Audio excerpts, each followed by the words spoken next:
Good evening everyone, welcome to Biotech Sapiens. आज हम C S I R NET सितंबर 2022 morning shift का exam discuss करेंगे। ठीक है, तो पहले कुछ क्वेश्चंस हम देखते हैं, जैसे कि हमने पहले भी 23 वाले पेपर्स में भी देखा। तो कुछ क्वेश्चंस हम देखेंगे पहले आपके एप्टीट्यूड के। ठीक है, कुछ इजी से क्वेश्चंस मैं आपको बताऊंगा, फिर हम आपका जो पार्ट बी और सी है जो सब्जेक्ट बेस्ड है, फिर हम उसको डिस्कस करेंगे। ठीक है, तो सबसे पहले देखते हैं हम आपका, जैसे कुछ क्वेश्चंस आ रखे एप्टीट्यूड के, जैसे आप फर्स्ट क्वेश्चन ट्राई करोगे तो ये इजी है। ठीक है, अब जैसे ये क्वेश्चन आ रखा था सेकंड। ठीक है, सो इस क्वेश्चन में क्या गिवन था कि the wholesale price per unit of an item is C not up to 19 units. ठीक है, कि अगर तो आप 19 यूनिट्स तक खरीद रहे हो तो उसका जो प्राइस है वो सी नॉट है। ठीक है, the unit price falls by 10% if 20 to 29 units are purchased. ठीक है, and by another 10% if 30 or more units are purchased. ठीक है, जैसे अगर मान लो स्टार्टिंग में उसका प्राइस सी नॉट है। ठीक है, तो 19 यूनिट्स तक सी नॉट है। ठीक है, अगर आप 20 to 29 यूनिट्स ले रहे हो तो वो कितना हो जाएगा आपका, that will be your 0.9 C not.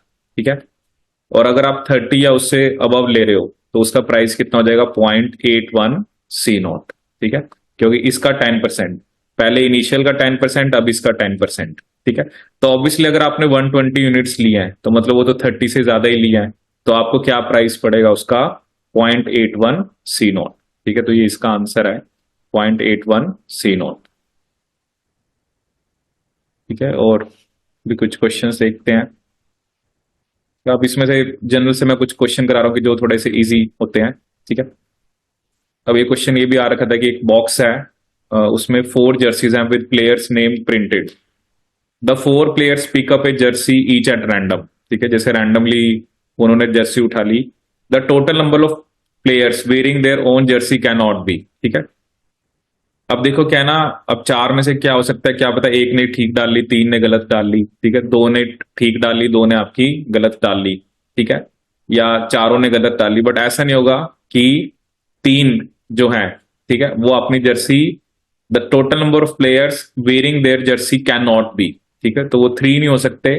ठीक है, क्योंकि 3 होंगे तो मतलब आपका, इसका क्या मतलब है आपका कि एक जो है, ठीक है, क्योंकि टोटल यहां पर उसने कितने की बात करी है, 4 की।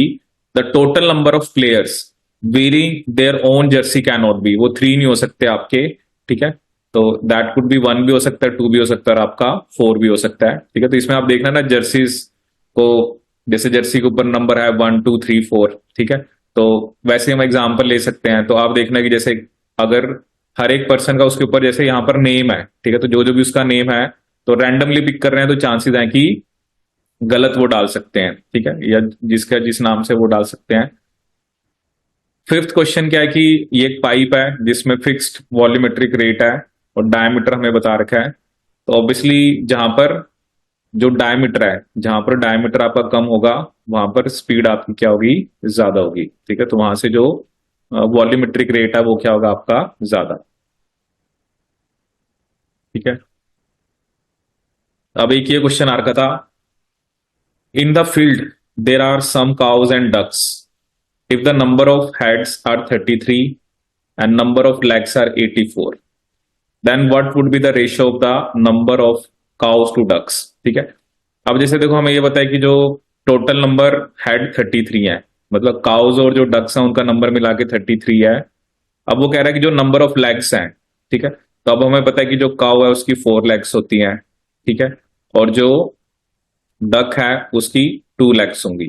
ठीक है, तो आपको काउ और डक की रेशियो बतानी है। ठीक है, अब इसमें क्या होता है ना, टोटल नंबर 33 है। अब इसमें कुछ ना कुछ जैसे आप नंबर ले सकते हो कि मान लो कि मतलब टोटल नंबर ऑफ लैक्स आपकी 84 आए। ठीक है, तो जैसे हम रैंडमली चूज कर सकते हैं। मान लो मैंने कह दिया आपको कि जैसे अभी यहां पर जो आएगा, जैसे इसके अंदर मान लो हमने कह दिया, जो इसका आंसर मैं आपको वही बता रहा हूं वैसे तो 33 नंबर टोटल है। ठीक है, हेड 33 का मतलब काउज और डक्स का नंबर मिला के 33 है। ठीक है, जैसे मान लो मैंने लिया कि 8 काउज हैं और 25 डक्स हैं। ठीक है, अब 8 काउज का मतलब 32 लैक्स, 25 का मतलब 50, तो ये तो 82 आ रहा है। तो ये तो नहीं हो सकता क्योंकि उसने 84 लेग्स बता रखी हैं। अगर मैं लेके चलूँ 9 और 24, सो 9 इंटू 4 क्या होगा 36, और 24 इंटू 2 क्या होगा 48, तो ये मेरा 84 आ रहा है। तो इसका मतलब अगर आप यहां पे देखो तो जो रेशियो आ रही है, ठीक है, so that will be, sorry, this has to be, मतलब 9 + 24 में 84 तो आ रहा है, बट रेशियो यहां पर कितनी आ रही है आपकी 9/24, तो ठीक है, ये आपका 3/8 तो नहीं आ रहा, सॉरी आ रहा है, मतलब 3 3 जा 9 और 3 8 जा 24, ठीक है, वही 3/8 आ गया। तो 9 और 24, ठीक है, तो क्या रेशियो आ रही है 3:8, ठीक है। तो 9 क्या आपकी काउज एंड 24 क्या आपकी डक्स, ठीक है। अब ये भी सिंपल क्वेश्चन था कि एक क्यूबिक डाई है, उसको आपने 5 टाइम रोल करा, and we get the face with number 1 in all 5 times on top, ठीक है, कि सिर्फ नंबर 1 आया आपका जितने भी टाइम आपने किया, ठीक है। The probability of getting the same face on the 6 trial is, ठीक है, तो ये 1/6 ही होगी, क्योंकि प्रोबेबिलिटी वही है, या तो 1 आएगा या 2 आएगा या 3 आएगा, 4 आएगा या आपका 5 आएगा या 6 आएगा, ठीक है, तो 1/6 होगी ये, ठीक है। और इसमें अगर हम क्वेश्चन देखें, ठीक है, अब जैसे एक क्वेश्चन याद रखा था कि sum of all the internal angles of hexagon in degrees is, ठीक है, तो इसका क्या फॉर्मूला होता है n-2 इंटू 360 डिग्री, ठीक है। तो चाहे कोई भी आपके पास पेंटागन है, ऑक्टागन है, कुछ भी है, तो n-2 इंटू 360। तो जैसे यहां पर हेक्सागन है तो 6, sorry it has to be 180, n-2 into 180 degree, n-2 into 180 degree. तो यहां पर अगर आप देखोगे तो ओवर हेयर n इज 6, क्योंकि हेक्सागन है, 6-2 इंटू 180 डिग्री, ठीक है। तो यहां पर आंसर क्या आ जाएगा आपका 720 डिग्री, ठीक है। पेंटागन होता तो आप 5-2 करते, फिर 3 इंटू 180 आपका बेसिकली आ जाता है आपका 540 डिग्री, ठीक है। ये कुछ इजी से क्वेश्चंस मैं आपको बता रहा हूं, ठीक है। अब एक ये क्वेश्चन है कि देखो क्या होता है ना, इसमें सिग्निफिकेंट फिगर्स का कंसेप्ट होता है कि of the following which is the most precisely reported value of speed measurement, ठीक है।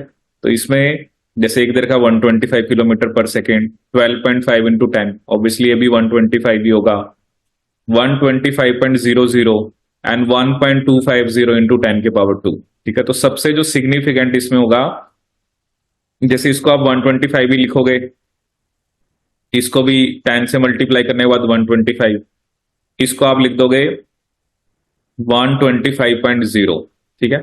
लेकिन जिसमें जितने ज्यादा ये फिगर्स आते हैं आफ्टर डेसिमल, जिसे हम सिग्निफिकेंट फिगर्स बोलते हैं, तो वो सबसे जो वैल्यू होती है वो एक्यूरेट होती है, ठीक है। एक ये क्वेश्चन वैसे थोड़ा सा चलो लेंगे, ये भी आप ट्राई करना, this is based on speed distance time, ठीक है। ये भी एक सिंपल क्वेश्चन आया था कि आर और मिनट के बीच में क्या एंगल होगा एट 3:15, ठीक है। देखो इसमें ना बस आपको एक कंसेप्ट याद रखना होता है कि जो आर वाली हैंड है, ठीक है, वो जो एंगल कवर करती है, मतलब जो हमारी आर वाला हैंड है, वो 1 घंटे के अंदर, आर वाला जो हैंड होता है वो 1 घंटे के अंदर कितना एंगल कवर करता है आपका 360 डिग्री, ठीक है, जो आर वाला हैंड है, ठीक है। और जो मिनट वाला हैंड होता है, ठीक है, आर वाला करता है आपका 60 डिग्री, जो आर वाला हैंड होता है दैट कवर्स 60 डिग्री, सॉरी 60 नहीं, आपका 30 डिग्री, दैट इज 360/12।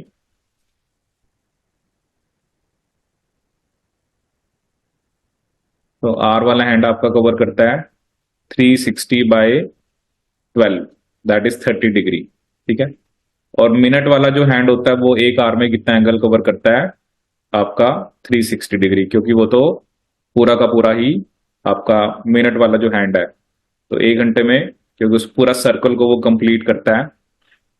अब देखो 315 का क्या मतलब है, ठीक है। तो ऑब्वियसली अगर 315 हो रहे हैं, ठीक है, इसका मतलब जो मिनट वाली हैंड है वो तो 3 पे ही है, ठीक है। अगर इसको हम 1 2 या जैसे यहां पर आप 12 लिख रहे हो, 12 1 2, तो मिनट वाला तो यहाँ पे है, बट ऑब्वियसली जो आर वाली हैंड है वो थोड़ी सी आगे चली गई होगी 15 मिनट में। ठीक है, तो हमें ये पता है कि 60 मिनट्स के अंदर जो आर वाली हैंड है वो कितना एंगल कवर करती है, 30 डिग्री। ठीक है, तो आपने कितने मिनट्स में निकालना था, 15 मिनट्स में। तो 15 मिनट्स में कितना आ जाएगा वो, 30/60। ठीक है, 60 मिनट में करती है 30 डिग्री, तो 15 मिनट में कितना करेगा। ठीक है, सो दिस विल बी 30 × 15/60। ठीक है, तो अगर आप इसको सॉल्व करोगे तो क्या आंसर आ जाएगा, 7.5 डिग्री। तो इसका आंसर क्या है, 7.5 डिग्री। ठीक है, और ये भी एक, मतलब ये कुछ कलर पे था कि जहां पर आपको एक एक तरह से एक मैप दिया हुआ है, तो उसमें अलग अलग स्टेट्स दिखा रखी हैं, और उसने आपसे पूछा हुआ था कि states in the map below are to be coloured so that no two states having the same having the common boundary have the same colour. ठीक है, तो ये तो थोड़ा सा आपको कलर से एक बार देखना पड़ेगा, ये आप ट्राई कर सकते हो, क्योंकि यहाँ पर आपको अलग अलग स्टेट्स दिखा रखी हैं। ठीक है, तो वो क्या कह रहा है यहाँ पर कि they are to be colored so that no two states having a common boundary have the same color। ठीक है, जैसे अब ये स्टेट है, इसका कलर अलग, इसका अलग, इसका अलग, तो ऐसे उनकी बाउंड्री कॉमन नहीं होनी चाहिए। तो मिनिमम आपको कितने कलर्स चाहिए। ठीक है, नेक्स्ट इसमें क्या है कि एक ये बड़ा ही सिंपल क्वेश्चन था कि 2a × 5b = 500, और a और b आपके इंटीजर्स हैं। ठीक है, अब देखो इसमें आप क्या पुट करोगे, जैसे मान लो यहां पर मैंने पुट कर दिया 2 की पावर 2 × 5 की पावर 3। अब 2 स्क्वायर कितना होता है, 4, 5 क्यूब कितना होता है, 125, तो 500 आ रहा है। तो ए और बी का सम कितना हो गया आपका, 5। ठीक है, तो सिंपल था ये।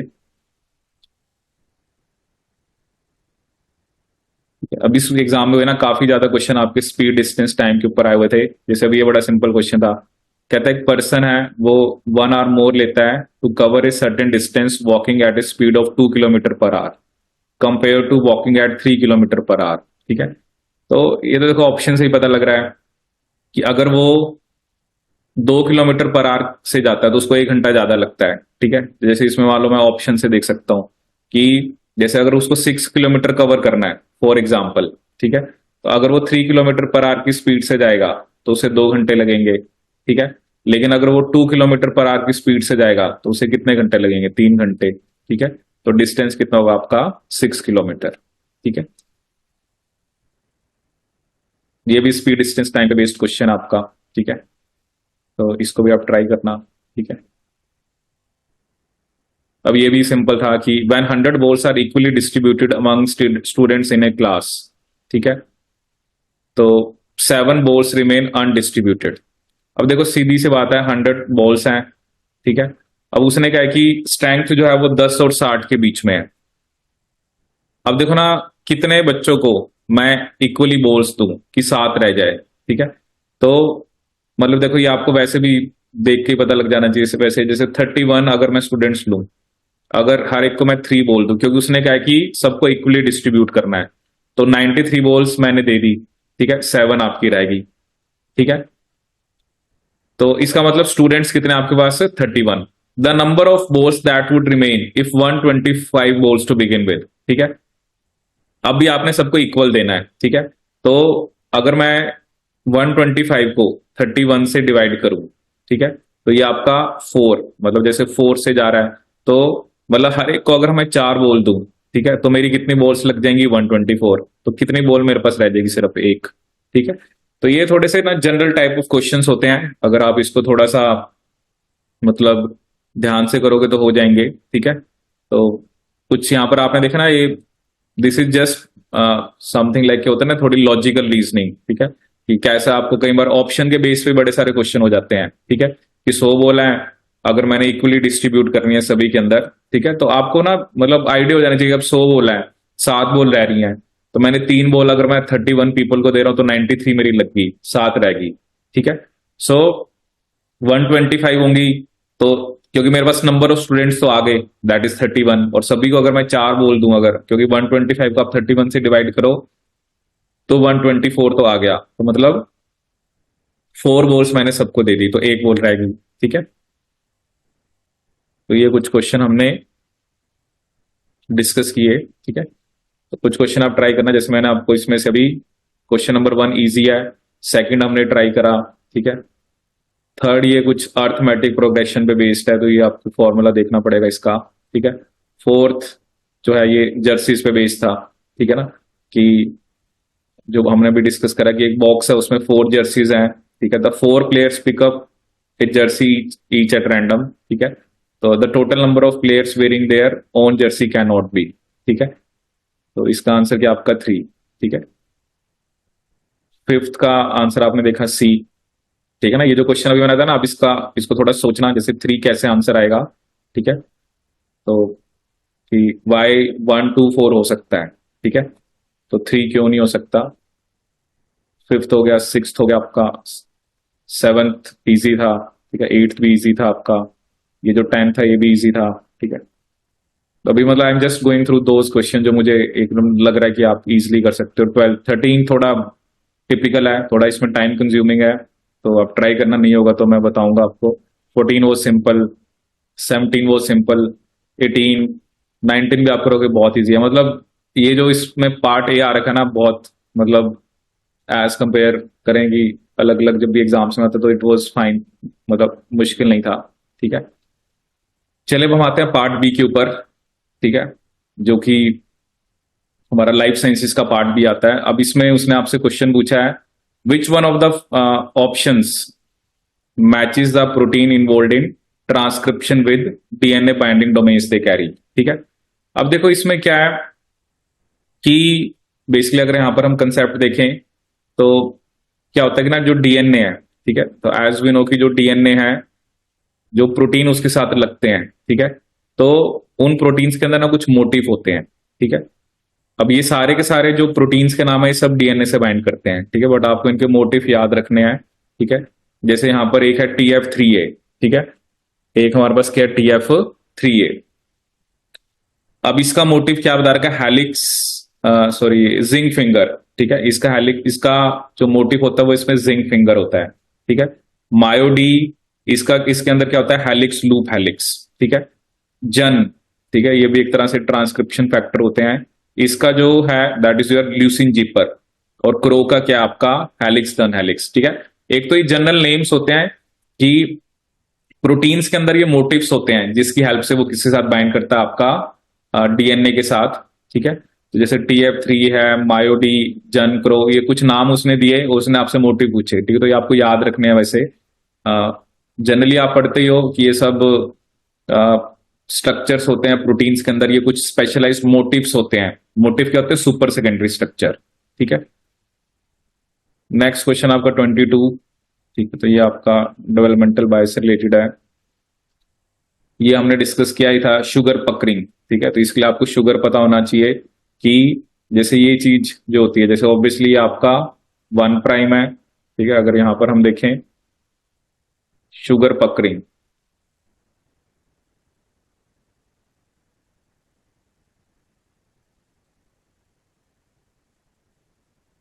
ठीक है, तो शुगर पकरिंग में आप नंबरिंग यहां से स्टार्ट करते हो, जैसे दिस इज योर 1'।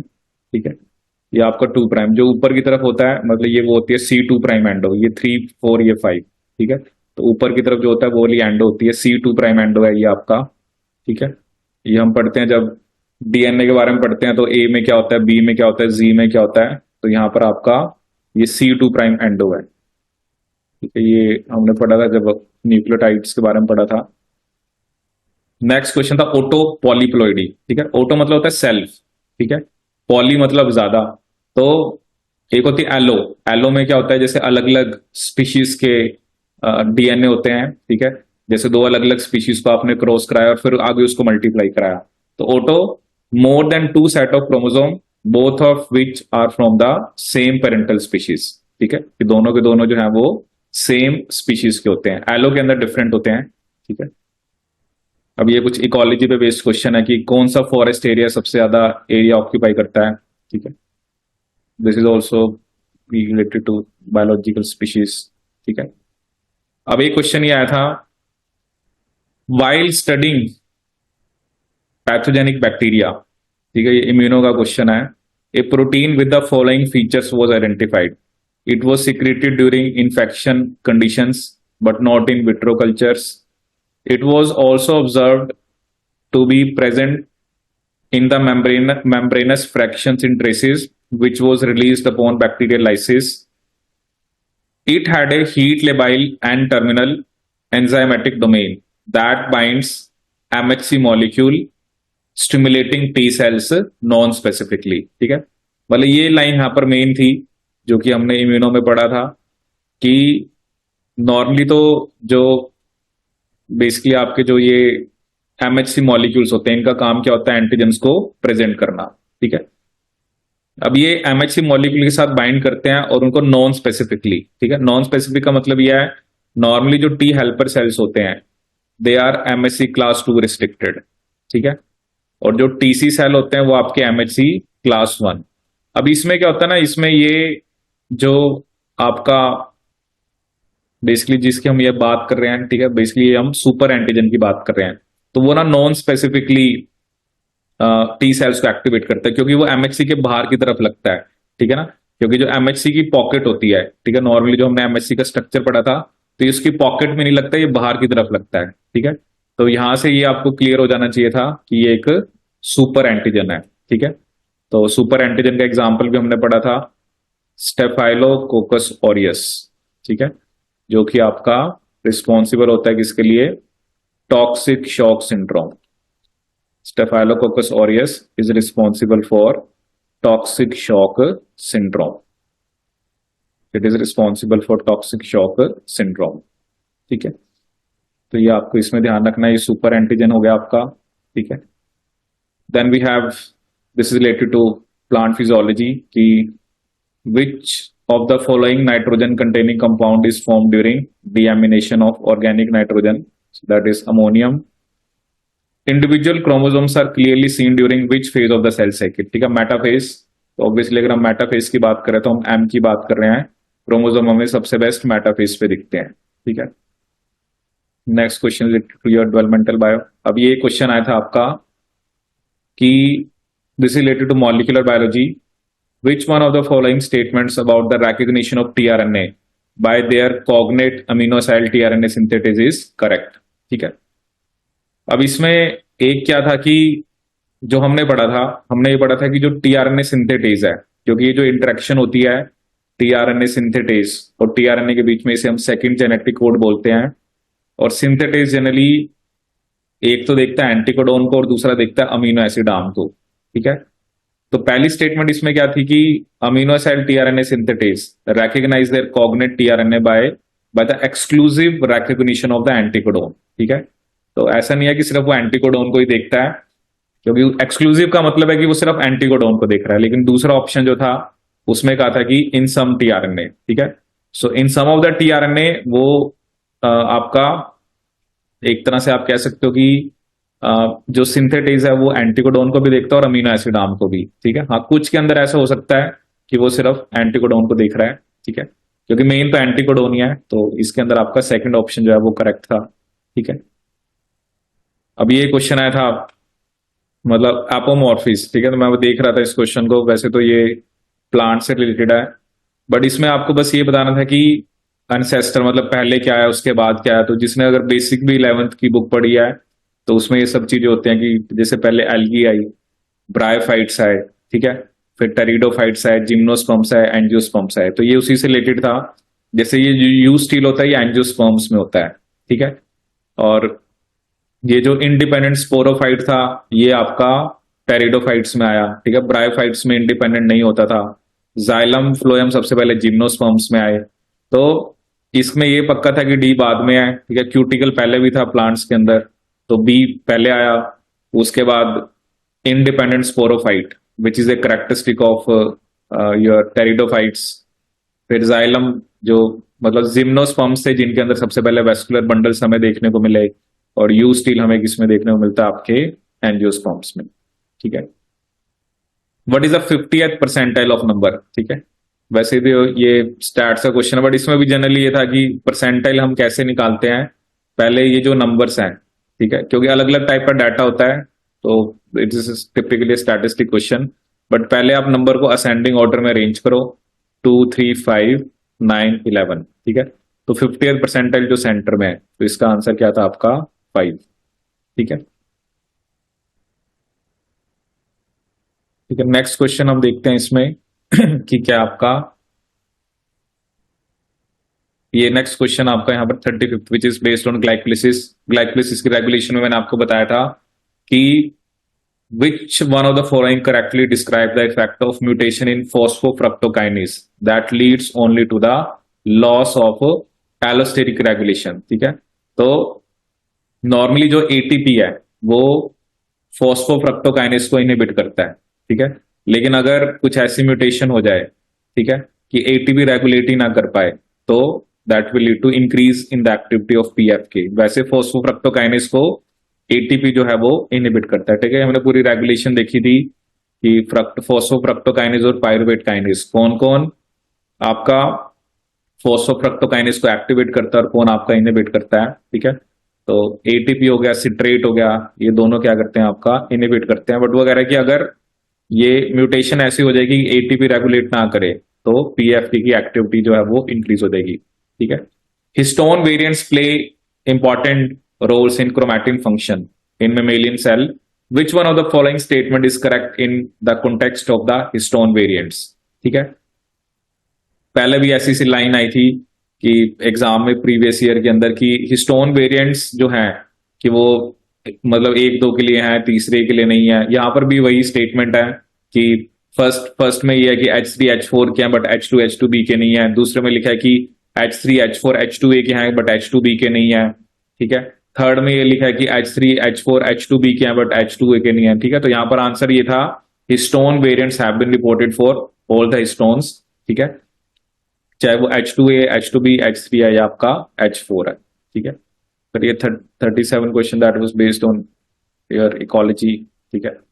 अब ये भी एक फैक्ट बेस्ड क्वेश्चन था कि which one of the following is a small sulphated peptide that is secreted by rice pathogenic bacterium Xanthomonas oryzae to modulate motility, biofilm formation and virulence, ठीक है। तो ये आपको पढ़ना ही पड़ेगा, इसमें स्पेसिफिक आंसर AX21 यहां पे दे रखा है।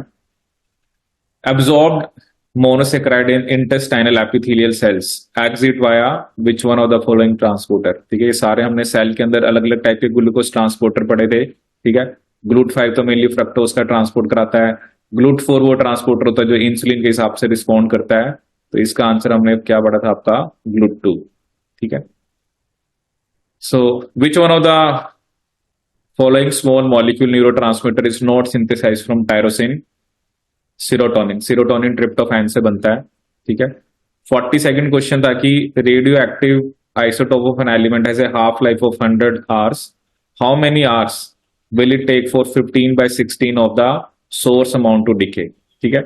अब देखो ना, आपके पास स्टार्टिंग में अगर 1 है तो 100 एक हाफ लाइफ के बाद 1/2, ठीक है। दूसरी हाफ लाइफ के बाद 1/4, तीसरी हाफ लाइफ के बाद 1/8 और फोर्थ हाफ लाइफ के बाद 1/16। तो मतलब 1/16 रह गया, तो 15/16 क्या हो गया, डिके हो गया। तो कितनी हाफ लाइफ चाहिए आपको? 1 2 3 4, तो मतलब 400 आवर्स, ठीक है। सिंपल क्वेश्चन आया था ये। एंटीमाइसिन ए हमने पढ़ा था, ये रेस्पिरेटरी चेन को कहां पर इनहिबिट करता है? At the level of complex 3, ठीक है। तो ये भी सिंपल क्वेश्चन था, ये आपका पॉपुलेशन वाला इकोलॉजी से रिलेटेड क्वेश्चन है। इनमें से कौन सी कुछ ऑर्गेनेलिज दी थी? सेल बाय का क्वेश्चन था कि जो मेम्ब्रेन बाउंड नहीं है, ये भी आपने पढ़ा, सेंट्रोजोम्स एंड न्यूक्लियोलस, ठीक है। क्योंकि सेंट्रोजोम हो गया, न्यूक्लियोलस हो गया, क्योंकि सेंट्रो जो मियर होता है, ये सेंट्रियोल जो होता है, सॉरी, उसके पेड़ को हम सेंट्रोजोम बोलते हैं। सेंट्रियोल में मेम्ब्रेन नहीं होती, न्यूक्लियोलस में आपकी मेम्ब्रेन नहीं होती, ठीक है। और सेंट्रियोल की खास बात क्या पड़ी थी कि ये सिर्फ आपके एनिमल सेल्स में होता है, ठीक है। ये आपका जियोलॉजिकल टाइम इवोल्यूशन से रिलेटेड क्वेश्चन था, ठीक है? तो मैं तो वही डिस्कस कर रहा हूँ जो क्वेश्चंस मेरे टॉपिक से रिलेटेड थे, क्योंकि मैं वही कह रहा हूँ ना, बहुत छोटी छोटी चीजें हैं जो हम पढ़ते हैं ना, समटाइम्स हमें ये लगता है कि हमें क्योंकि क्वेश्चन के अंदर हमें सारी स्टेटमेंट नहीं पता होती, ठीक है। बट जो मेरी नॉलेज है, ठीक है, जो ये क्वेश्चन आपको एक अच्छा बताएगा, 48 क्वेश्चन कि हमने CD1 पढ़ा था, ठीक है, जैसे उसमें और भी बहुत सारी चीजें लिखी हुई हैं। तो मैंने CD1 में ये पढ़ा था, लिपिड को प्रेजेंट करते हैं, ठीक है। तो यहाँ पे क्या लिखा है, these are antigen presenting protein that present antigenic peptides, ठीक है। तो CD1 तो पहली बात एंटीजेनिक पेप्टाइड को नहीं प्रेजेंट करता, और दूसरी बात to T cell receptor on NK NK T cells, ठीक है। तो CD1 जो होता है वो, जैसे अगर तो यहां पर सिर्फ एनके सेल लिखा होता तो एनके सेल्स पे तो वैसे टी सेल रिसेप्टर नहीं होता है, बट इसने एनके टी सेल लिखे हैं। बट CD1 जो मैंने आपको बताया था वो लिपिड को प्रेजेंट करता है, ठीक है। तो इतना पता होने से, बाकी चाहे मुझे पता है नहीं पता है, बेसिकली मैं इनकरेक्ट स्टेटमेंट को पिक कर सकता था, ठीक है। फिर एक क्वेश्चन आया था कि which one of the following statement made about the bacterial replisome is incorrect, ठीक है। सो अब इसके अंदर भी जैसे अलग अलग स्टेटमेंट्स हैं, the rate of forward movement of DNA B helicase along the template DNA increases tenfold when DNA B and DNA pole 3 interact, thus ensuring that the helicase does not move ahead rapidly without the polymerase, ठीक है। तो ये एक उसने statement दी, the transient interaction of the primase with the helicase allows activity of primase by 1000 fold. अब जैसे होता है ना थोड़ा सा ये कुछ इतने फोल्ड, ये फोल्ड, तो ये कई बार हमें स्टेटमेंट नहीं पता होती, बट ये हमने पढ़ा था कि डीएनए बी और जी मिलके आपका प्राइमोसोम बनाते हैं, ठीक है। ओकाजाकी फ्रेगमेंट की जो लेंथ है वो that is restricted to 1000 to 2000 nucleotides, ठीक है।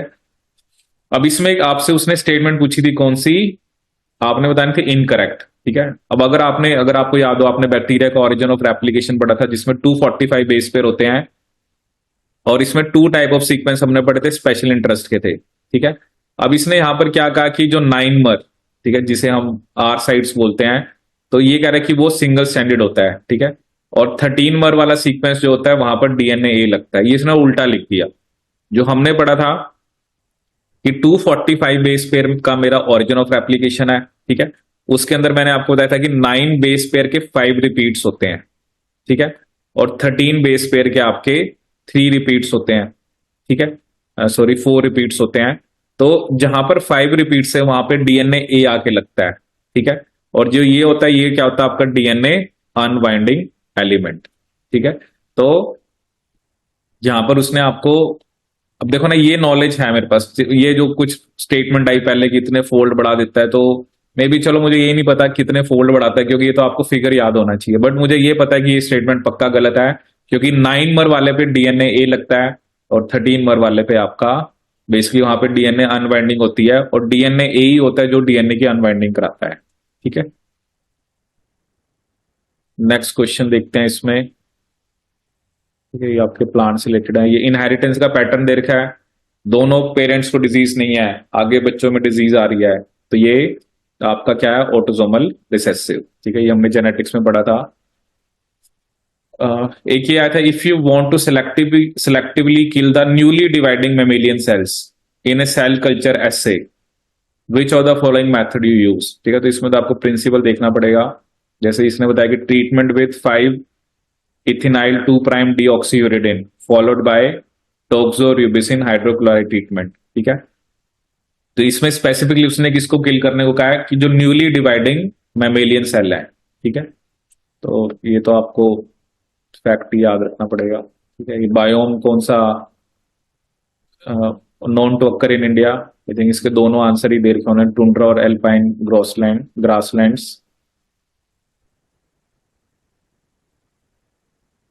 ठीक है। ये कुछ physiologic which one does not occur as a physiological adjustment during heat acclimatisation, ठीक है। Lower lower threshold for start of sweating, effective distribution of cardiac output, improved skin blood flow, ठीक है। So this is mainly related to animal physiology. तो आपको ये कुछ points पता होने चाहिए कि मतलब ऑब्वियसली हीट हो गया ना, बाहर टेम्परेचर ज्यादा है, तो वो पूछना चाह रहा है कि कौन सी इसमें से फिजियोलॉजिकल एडजस्टमेंट नहीं है। तो ऐसा नहीं होता है कि ठीक है स्वेटिंग होती है ज्यादा, अब कई बार शायद उसने यही कंफ्यूज करने के लिए कहा कि ऑब्वियसली हमें पता है कि हीट में होता है, बट ये कह रहा है कि इंक्रीज सॉल्ट कंसेंट्रेशन, क्योंकि सॉल्ट कंसेंट्रेशन स्वेट की बढ़ जाएगी तो आपकी बॉडी से फिर क्या होगा ना, इलेक्ट्रोलाइट्स का लॉस होने लग जाएगा। ठीक है, so that is not acclimatisation.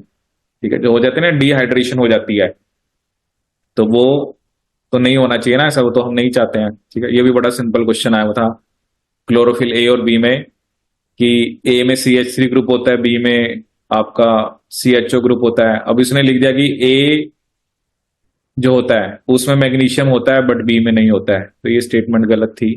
ठीक है, मैग्नीशियम तो दोनों में ही होता है, तो छोटी क्लासेस हम पढ़ते आ रहे हैं। फिर एक ये क्वेश्चन आया था DNA मार्कर्स पे बेस्ड, कि P1 है, P2 है, F1 है, और उसके बाद उसने आपको क्या कहा था कि ये 93, 28, 33 और 11। ठीक है, तो ये कुछ नंबर दिया होता है F2 का। ठीक है, अब इसमें क्या बेसिकली बताना चाह रहा है कि ये जो पॉलीमॉर्फिक जो DNA बैंड्स हैं, they represent two independent genes. ठीक है, तो यहां पर, क्योंकि ये देखो, ये ना रेशियो आपने देखनी थी। ठीक है, अगर आपको याद हो, ये अब देखो ना, ये आपको इंटरप्रेट करना होता है। ये रेशियो जो आपको देखने को मिल रही है ना, ये मुझे देखने को मिल रही है 9:3:3:1, 93, 28, 33, 11। और ये कब आता है, ये रेशियो कब आती है, जब हम डायहाइब्रिड क्रॉस पढ़ते हैं। और डायहाइब्रिड क्रॉस के अंदर जो क्या पढ़ते हैं हम, डायहाइब्रिड क्रॉस के अंदर की जो जीन्स हैं वो एक तो अलग अलग क्रोमोसोम्स के ऊपर हैं, वो इंडिपेंडेंटली असॉर्ट करनी है। ठीक है, तो यहां पर यही था, the polymorphic DNA band represent two independent genes. ठीक है, तो तभी ये रेशियो आती है। तो ये ना थोड़ा आपको रेशियो देख के ही आंसर करना था। ठीक है, जैसे होता है ना वो बैंड है, जैसे मान लो आप एक प्लांट लेके चल रहे हो कि कैपिटल आर स्मॉल वाई, और दूसरा आप लेके चल रहे हो स्मॉल आर कैपिटल वाई। ठीक है, तो ये मान लो कैपिटल आर का बैंड है, ये कैपिटल वाई का बैंड है। ठीक है, तो ऑब्वियसली जब F1 बनेगा तो capital R capital Y small y, तो उसमें दोनों बैंड आ गए, कैपिटल आर से भी कैपिटल वाई। लेकिन जब आप इसकी सेल्फिंग कराओगे तो वही रेशियो आएगी 9:3:3:1। तो क्या रेशियो आएगी, 9:3:3:1।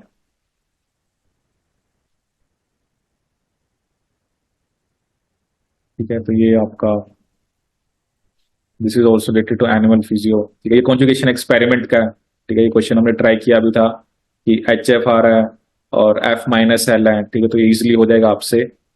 आपने वही देखना होता है कि कौन आपका जो सबसे पहले गया है वो सबसे पहले होना चाहिए। ठीक है, जैसे यहां पर इसने आपको बता रखा है कि 35% आर दिस, 98%, 10%, 65%। ठीक है, तो जैसे उसने यहां पर दिखाया कि चलो लैक, क्योंकि लैक से आपने सेलेक्ट करना है। ठीक है, तो उसके बाद ऑब्वियसली अगर आप इसमें परसेंटेज देखोगे ना, जैसे सबसे ज्यादा ट्रिप्टोफैन प्लस वाले हैं, तो इसका मतलब क्या है कि ट्रिप्टोफैन सबसे पहले गया है। ठीक है, कंपैरिजन करना है आपने, क्योंकि वो 98% है। उसके बाद उससे कम देखो कौन से हैं, ग्लाइसिन वाले, तो आप देखोगे ट्रिप्टोफैन के बाद ग्लाइसिन गया है। उसके बाद ग्लूटामिक एसिड वाले हैं 65%। ठीक है, उसके बाद ल्यूसिन 35%, यूरेसिल 10%, और लास्ट में आपका फिनाइल एलेनिन। ठीक है, तो ये सिंपली परसेंटेज के बेस पे आपने यहां पर क्वेश्चन करना था। ठीक है, ये भी आपका कुछ इकोलॉजी पे बेस्ड क्वेश्चंस हैं। ठीक है, एक आपने याद रखना है कि जो एडिटिव नेचर है of genetic map as suggested by Alfred Stuart Went and T.H. Morgan is possible if there is a complete interference in crossovers। ठीक है, तो इंटरफेरेंस हमने पढ़ा था क्या होता है आपका, कि कोफिशिएंट ऑफ कोइंसिडेंस क्या होता है, इंटरफेरेंस क्या होता है। तो एडिटिव नेचर जो था ये तभी पॉसिबल था जब वहां पर इंटरफेरेंस है। ठीक है,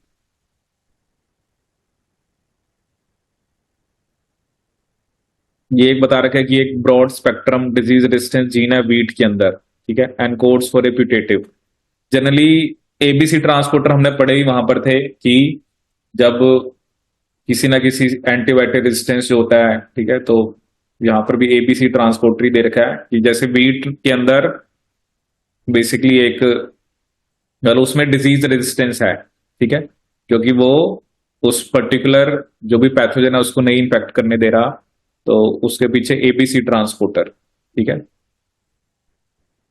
मतलब एबीसी ट्रांसपोर्टर में जनरल पढ़े थे, बट ये एक ट्रांसपोर्टर बनाते हैं जिसकी वजह से वो डिजीज रेजिस्टेंट वैरायटी है। ठीक है, ये भी हमने डिस्कस किया था कि सूडोमोनास प्यूटिडा के अंदर जो NaHG जीन होती है वो सैलिसिलिक एसिड को किसमें कन्वर्ट कर देती है, आपके कैटिकोल में।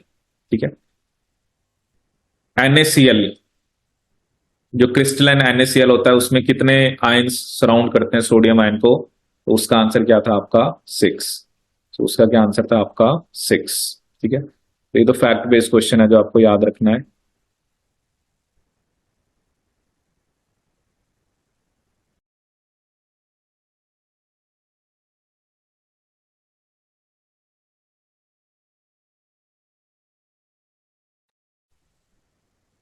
सो next will start with your part C. ठीक है, तो देखते हैं पार्ट सी में क्या क्या क्वेश्चन आ रखे हैं। So there are many super families of addition protein which play a central role in cell addition in animals. ठीक है, so immunoglobulin superfamily proteins are one such addition protein. Which one of the following statement about IG superfamily protein is incorrect? ठीक है, अब ये तो आपको information होनी चाहिए अलग अलग जो भी प्रोटीन्स होते हैं, जैसे white blood cell protein recognised by endothelial cell integrins are ICM and VCM। ठीक है, these are called immunoglobulin super family because इनके अंदर जो एक्स्ट्रा सेलुलर डोमेन है वो एंटीबॉडीज की तरह होता है। ठीक है, ICAM and VCAM mediate heterotrophic binding to integrin। ठीक है, whereas NCM mediate homotrophic। ठीक है, भी फैक्ट है। ठीक है, तो ये स्टेटमेंट यहां पर गलत है। They contain large quantities of sialic acid which inhibit addition by charge base repulsion contributing to the fine tuning of cell addition। ठीक है, तो ये तो आपको इनकी कैरेक्टरिस्टिक पता होगी तभी आप इस टाइप का क्वेश्चन कर सकते हो कि ये जो सेल एडिशन मॉलिक्यूल्स होते हैं। ठीक है, अब इसमें आप देखना चेक करना कि या तो मे बी अब पहली चीज हम ये चेक करेंगे उसमें सियालिक एसिड ज्यादा होता है या नहीं होता है। ठीक है, और नॉर्मली एडिशन वालों ने तो वैसे देखो एडिशन करानी है ना, तो उन्होंने इनहिबिट तो कराना नहीं है। ठीक है, फिर ये क्वेश्चन आया होता है सेल साइकिल पे based. Activation of MPF rises and falls in synchrony with concentration of cyclin B. ठीक है, तो ये स्टेटमेंट सही है क्योंकि MPF आपने पढ़ा हुआ है वो CD, C2 और या CDK1 और साइक्लिन बी का बना होता है। ठीक है, दूसरा क्या था कि जो CDC25 है वो इनहिबिटरी फॉस्फेटेज को रिमूव करता है तब जाके एक्टिव MPF होता है। ये स्टेटमेंट भी सही है। ठीक है, फिर सी स्टेटमेंट क्या थी कि MPF specifically phosphorylates and depolymerise lamin A and C but not B। ठीक है, तो ऐसा नहीं है, MPF जो है वो तीनों का ही कराता है। MPF H1 स्टोन की भी फॉस्फोरिलेशन कराता है, ये भी हमने पढ़ा था। ठीक है, और ई क्या था कि in Schizosaccharomyces pombe over production of V1। ठीक है, तो V1 अगर ज्यादा होता है तो जो G2 फेज है उसकी लेंथ जो है वो बढ़ जाती है, इसने डिक्रीज लिखा हुआ है, तो इसलिए ये स्टेटमेंट आपकी क्या है, गलत है। ठीक है, तो ये बड़ा सिंपल क्वेश्चन था सेल साइकिल बेस्ड। ठीक है, हिप्पो सिग्नलिंग। ठीक है, तो ये भी हमने एक सिग्नलिंग पाथवे होता है। ठीक है, ये अगर नहीं पढ़ा तो ये मैं आपको इसका लिंक एक शेयर कर दूंगा। ठीक है, क्योंकि ये पाथवे आपको पता होना चाहिए क्योंकि उसी पे बेस्ड आप इस क्वेश्चन को कर पाओगे कि ये TA क्या होता है, वाई पे TAZ। ठीक है, तो ये एक्चुअली क्या होता है ना, ये जो वाई APO TAZ ये जब डीफॉस्फोरिलेट होते हैं ना तभी ये एक्टिवेट करते हैं।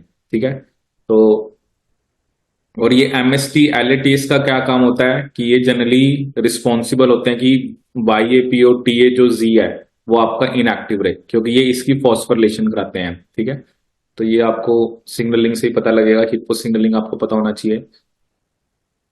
ये कुछ आपकी मेजर फूड क्रॉप्स हैं और उनका रीजन। ठीक है, ये आई थिंक ये वाला क्वेश्चन आपका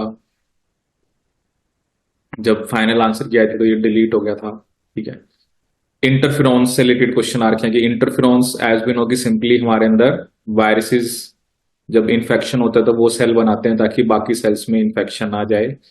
तो when mammalian cells are incubated with different interferons, so activation of STATs links stimulation of cell surface receptor and gene expression। तो ये स्टेटमेंट सही है। increase in the expression of gene after addition of interferon alpha results only after activation of interferon stimulated response element. ठीक है, अब एक क्या बता रखा है कि जो रिसेप्टर्स होते हैं जो बेसिकली इम्यूनोग्लोबुलिन फैमिली में आते हैं, but they do not lead to downstream phosphorylation event. ठीक है, तो ऐसा नहीं है कि क्योंकि आगे डाउनस्ट्रीम इवेंट्स आएंगे तभी सिग्नलिंग पाथवे आपका आके जाएगा। ठीक है, क्योंकि स्टैट वाली जो सिग्नलिंग होती है ना, हमने पढ़ा भी था एक जैक स्टैट पाथवे, तो उसमें फॉस्फोरिलेशन होती है। ठीक है, अब ये वही है ना कि these are very specific question, आपको उससे रिलेटेड सब फैक्ट पता होनी चाहिए। ठीक है, फिर ये क्वेश्चन आया था रेप्लिकेशन पे बेस्ड। ठीक है, मोल भाई के काफी क्वेश्चन आए थे इस पेपर में। In eukaryotes DNA replication must occur with extreme accuracy only once to prevent the damaging effect of gene amplification. The following possible statements were made regarding possible mechanism involved in achieving tight regulation of DNA replication. ठीक है, अब इसमें आपको क्या बता रखा है, high APC activity in mitosis, क्योंकि जनरली जो एनाफेज प्रमोटिंग कॉम्प्लेक्स होता है जो सेल को मेटाफेज एनाफेज में लग जाता है, and early G1 phase of cell cycle that triggers a destruction of CDT1 inhibitor geminin, thus allowing CDT1 to be active in early G1 to load helicases। ठीक है, ये तो होता ही है कि जो CDT1 और एक होता है CDC6, ये पहले डीएनए पे आगे लगते हैं तभी आपका हेलिकेस लगता है। ठीक है, तो पहले देखते हैं इसमें आपसे उसने पूछा गया करेक्ट या इनकरेक्ट में से। ठीक है, तो इसने करेक्ट पूछा है, तो पहली स्टेटमेंट आपकी करेक्ट है।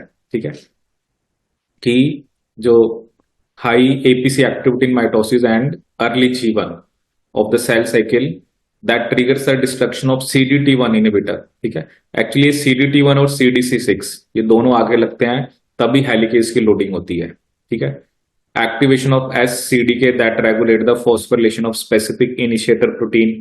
ठीक है, एक स्टेटमेंट दे रखी है। अब देखो ये मैंने आपको बताया भी था कि जो हेलिकेस की लोडिंग है ना वो G1 में होती है। ठीक है, तो सी स्टेटमेंट तो आपकी बिल्कुल गलत है। ठीक है, और अगर मैं नीचे ऑप्शंस देखूं, ठीक है, तो सिर्फ सी ऑप्शन को छोड़ के बाकी सब में मतलब सी है। ठीक है, ये भी नेट में क्वेश्चन आया था कि हेलिकेस की जो लोडिंग है वो क्योंकि बच्चे क्या करते हैं, बच्चे ये सोचते हैं, क्योंकि मैंने तब भी आपको ये चीज बताई थी कि क्योंकि हेलिकेस की बात हम करते हैं जब हम डीएनए रेप्लिकेशन की बात करते हैं। ठीक है, तो बच्चे यही समझ लेते हैं कि जो हेलिकेस की लोडिंग है वो आपकी एस फेज में होती है। ठीक है, गलत है, हेलिकेस की लोडिंग आपकी G1 फेज में होती है। ठीक है, और इसलिए ये स्टेटमेंट आपकी क्या है यहाँ पर गलत होगी।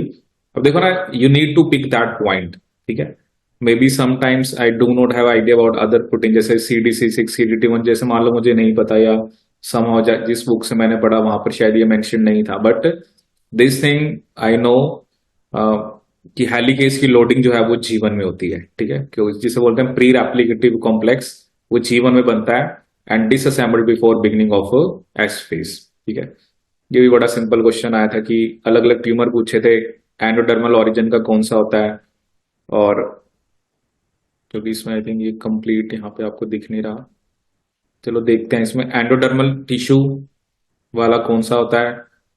फिर उसने आपसे पूछा तो ये मेनली होता है carcinoma, haematopoietic stem cell that do not grow as solid tumour. ठीक है, तो वो आपका ल्यूकीमिया होता है।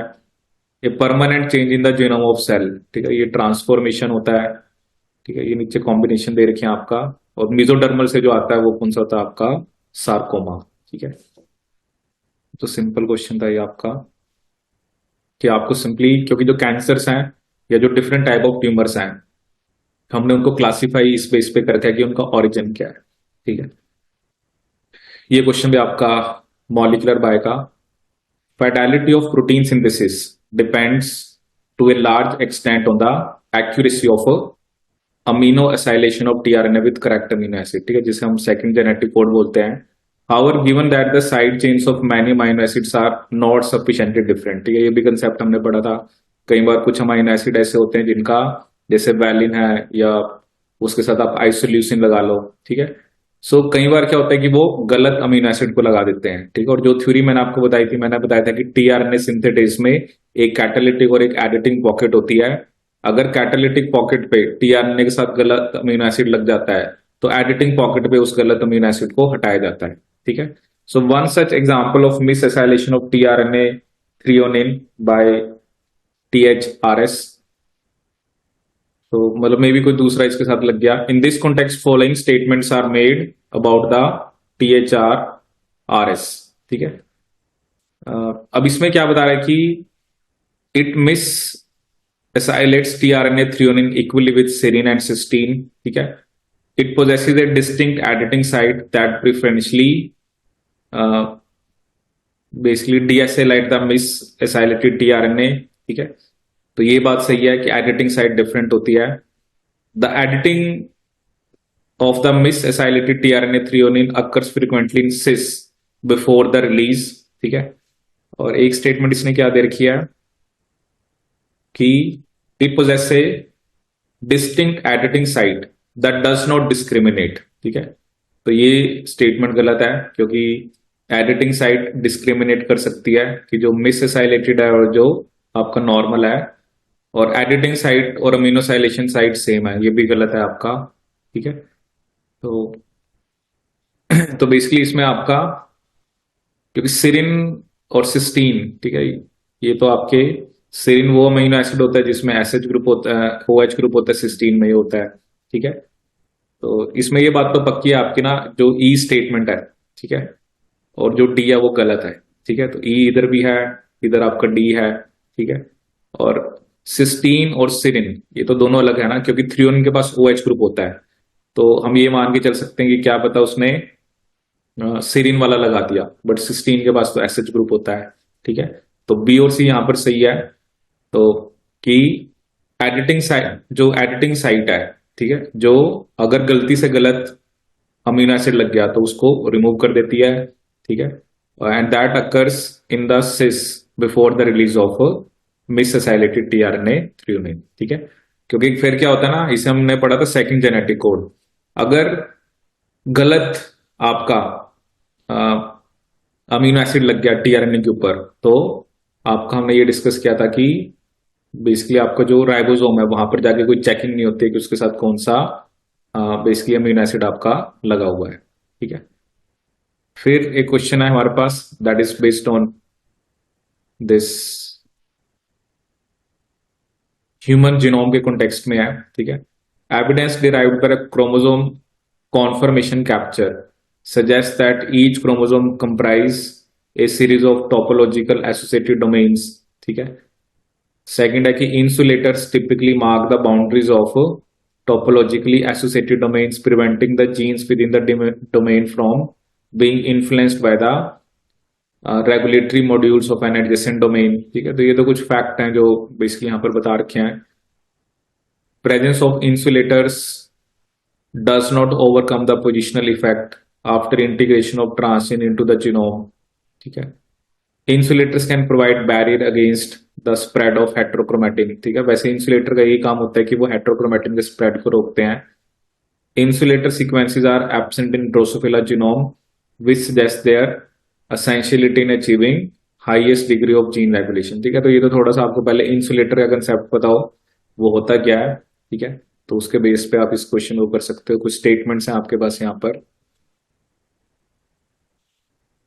ठीक है. फिर ये एक पाथवे भी था बड़ा, ये भी एक अच्छा क्वेश्चन आया हुआ था एग्जाम के अंदर, तो आप इसको ट्राई करना. जैसे इसमें क्या बता रखा था उसने कि एक फिगर है जिसमें एक हाइपोथेटिकल स्कीम है for synthesising a target product in plants. ठीक है.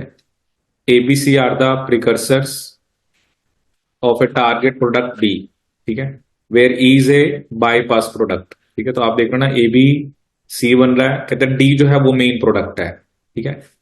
और ई जो है वो एक बाय प्रोडक्ट है. The key enzymes of pathway are indicated. ठीक है. तो आप देख रहे हो कि अपस्ट्रीम पाथवे पहले E1, E2, E3, E4, E5, E6 दिखा रखा है आपको. To enhance the target product D. ठीक है.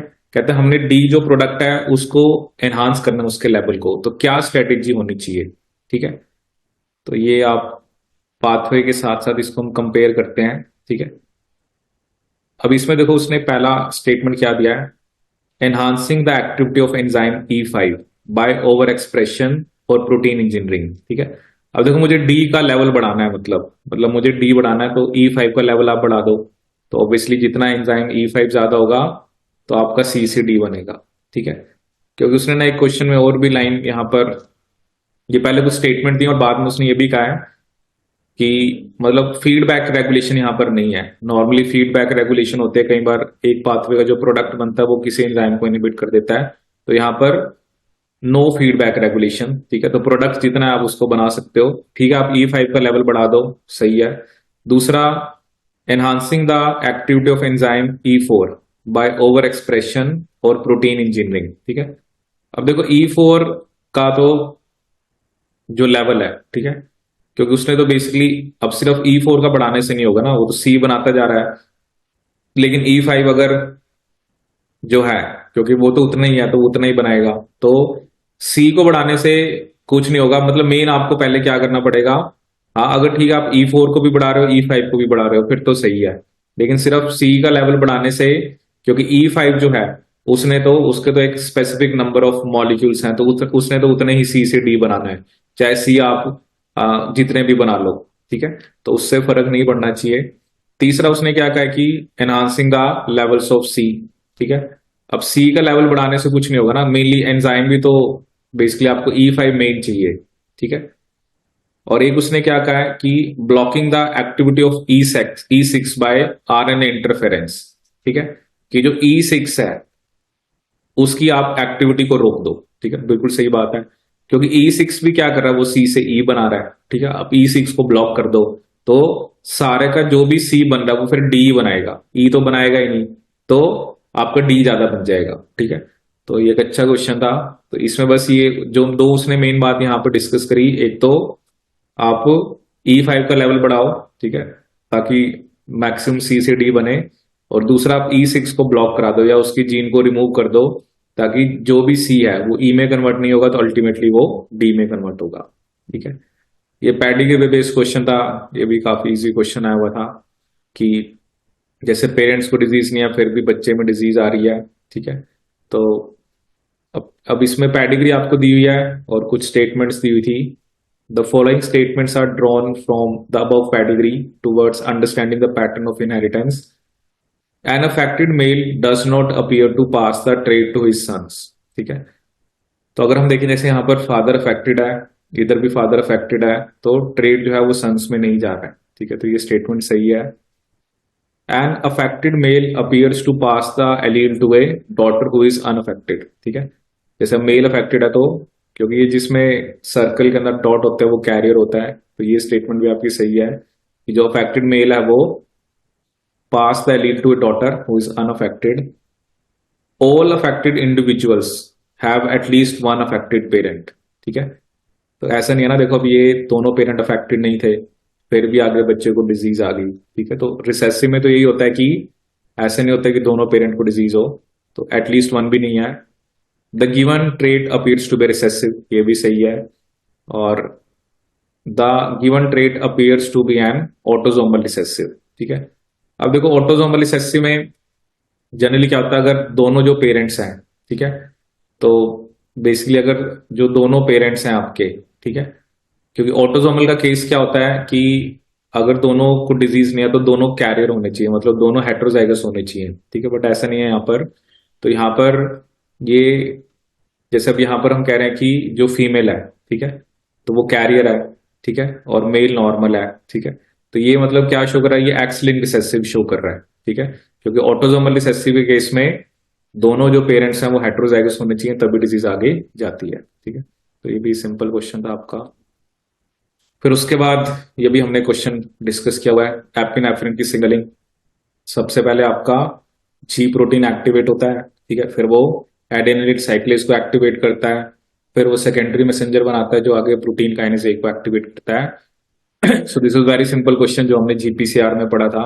डिक्सन प्लॉट मैंने आपको बताया था, ये भी क्वेश्चन हमने डिस्कस किया था कि इसमें इसमें बस उसने ये पूछा था कि एक्स एक्सिस पे क्या होता है और वाई एक्सिस पे क्या होता है, तो इसमें ये 1/v और आई के बीच में होता है। ठीक है, तो जो कॉलम ए है, तो एक्स एक्सिस पे आप क्या रखते हो, इनहिबिटर, और वाई एक्सिस पे क्या रखते हो आप, 1/v। ठीक है, नेक्स्ट क्वेश्चन अगर हम यहाँ पर देखें तो ये कुछ स्टेटमेंट्स थी, इंडियाज बायोडाइवर्सिटी, ये अब 12th की बुक से क्वेश्चन आ रखा है।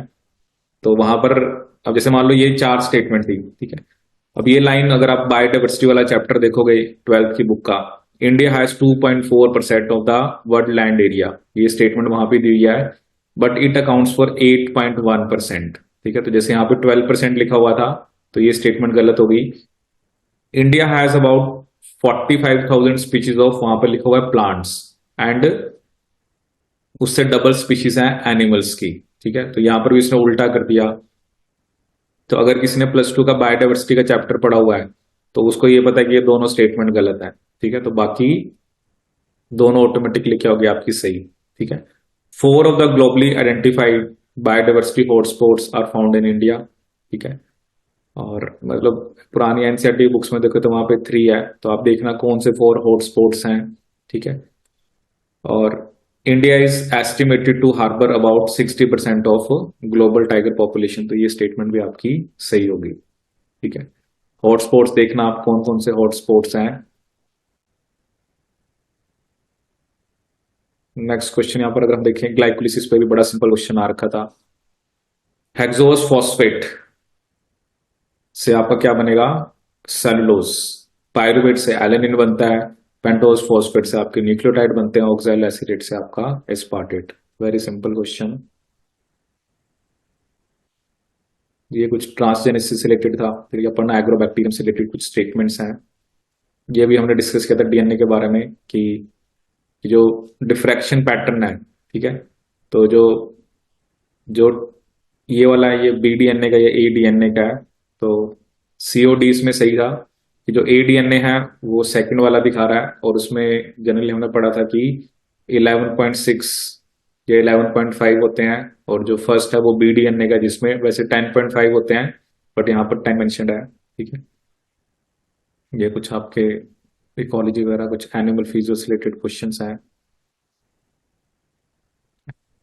फिर एक क्वेश्चन आया था ये आपका कि एक हमने आईजीएम है, ये इम्यूनो का क्वेश्चन आया था कि उसको हमने रैबिट में दिया ताकि एंटी सीरम बने। Which one of the following mouse antibody component the same mouse from which IgM molecules were used for immunisation, ठीक है, has the possibility to be recognise using the rapid anti serum. ठीक है, अब देखो क्या होता है ना, जैसे हमने पढ़ा भी था जो आईजीएम आईजीजी है, क्योंकि एफ ए बी प्राइम दोनों का कॉमन हो सकता है, क्योंकि जो आपने आईजीएम दिया है, ठीक है, तो उसका जो ये कंपोनेंट है जो एफ ए बी प्राइम 2 है, ठीक है, तो ये बेसिकली आपका इसके अगेंस्ट या तो एंटीबॉडी बनी होगी जो कि आईजीएम के, ठीक है, या जे चेन के अगेंस्ट।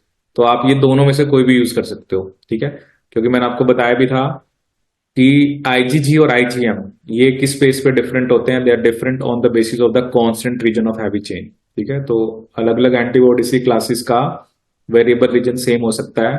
तो अगर यहाँ पर एंटीबॉडी जो आपने माउस की एंटीबॉडी रैबिट को दी, अगर तो वो एफ ए बी प्राइम 2 या जे चेन के अगेंस्ट बनी है, तो वो माउस के मतलब आईजीजी एफ बी प्राइम 2 और जे चेन, ठीक है, तो वो उसको रिकॉग्नाइज कर लेगी। ठीक है, तो ये that was based on the class switching का कंसेप्ट पढ़ा था हमने एक। ठीक है, ये ट्रांसलोकेशन भी पढ़ा था हमने जेनेटिक्स में, N1T1 N2T2। ठीक है, इसमें भी मैंने देखा था, इसमें एक लाइन क्या थी कि ऑल्टरनेट सेग्रीगेशन से नॉन वायबल गैमेट्स बनते हैं। ठीक है, ऑल्टरनेट सेग्रीगेशन में तो आपके वायबल थे। ठीक है, और तो डी तो इसमें पक्का क्या था आपका, गलत था। ठीक है, जैसे सी बिल्कुल सही स्टेटमेंट थी कि जब N1 N2 T1 T2, तो वही आंसर है बस इसका। तो बाकी स्टेटमेंट आप एक बार देख सकते हो। ठीक है, ये आपका डीनेचुरेशन। ठीक है, आप देख सकते हो कि एब्जॉर्बेंस 1 है, और हमने डिस्कस किया था कि जब हम डीएनए को डीनेचर करते हैं तो 37% एब्जॉर्बेंस में इंक्रीज होता है। ठीक है, तो आप देख रहे हो कि कूलिंग के बाद ये वैल्यू जो है ये थोड़ा सा 1.10 से मतलब ज्यादा ही है। तो वो कह रहे हैं कितना % डीएनए डीनेचर रहा। ठीक है, तो सिंपली ये थोड़ा इंडिकेट ही कर रहा है कि मतलब कि मतलब क्योंकि अगर आप 1 से 1.10 1.20 1.3 1.4 अगर आप 10-10 मान के चल रहे हो, तो ये वैल्यू थोड़ी सी 1.1 के आसपास है, तो मतलब 25% के आसपास ही है जो आपका अभी भी डी नेचर है। ठीक है, क्योंकि ये आपका 30 डिग्री सेल्सियस टेम्परेचर या आपका 100 है। ठीक है, तो क्योंकि एब्जॉर्बेंस 1 तक नहीं पहुंची ना, इसका मतलब कुछ ना कुछ % जो डीएनए है वो आपका आपका रीनेचर नहीं हुआ है, ठीक है। तो दैट इज शोइंग कि it has to be greater than your, sorry, less than 25%, ठीक है। तो 25% के आसपास होगा। अब नेक्स्ट इसमें क्वेश्चन था, अब ये इतना सिंपल क्वेश्चन, वही ना, बहुत सारे क्वेश्चन मैं कई बार देखता हूँ कि आप 11th 12th की बुक पता हो बस मुझे ना, ठीक है। मे बी जैसे मैं आपको जो सब्जेक्ट्स पढ़ाता हूँ उसमें plant physio is not my major subject, या जो मैंने हाईयर पढ़ा है, बट मैंने देखा इसमें एक एपोप्लास्टिक पाथवे +1 की किताब में मैंने पढ़ा हुआ है कि वो सेल वॉल के थ्रू जाता है, सिम्प्लास्टिक प्लाज्मोडेस्माटा के थ्रू जाता है, ठीक है। तो ये पता होने से, जैसे मुझे ये पक्का पता था कि एपोप्लास्टिक प्लाज्मोडेस्माटा के थ्रू नहीं होता, तो 3 ऑप्शन में बी था, तो आंसर मेरा हो गया, ठीक है।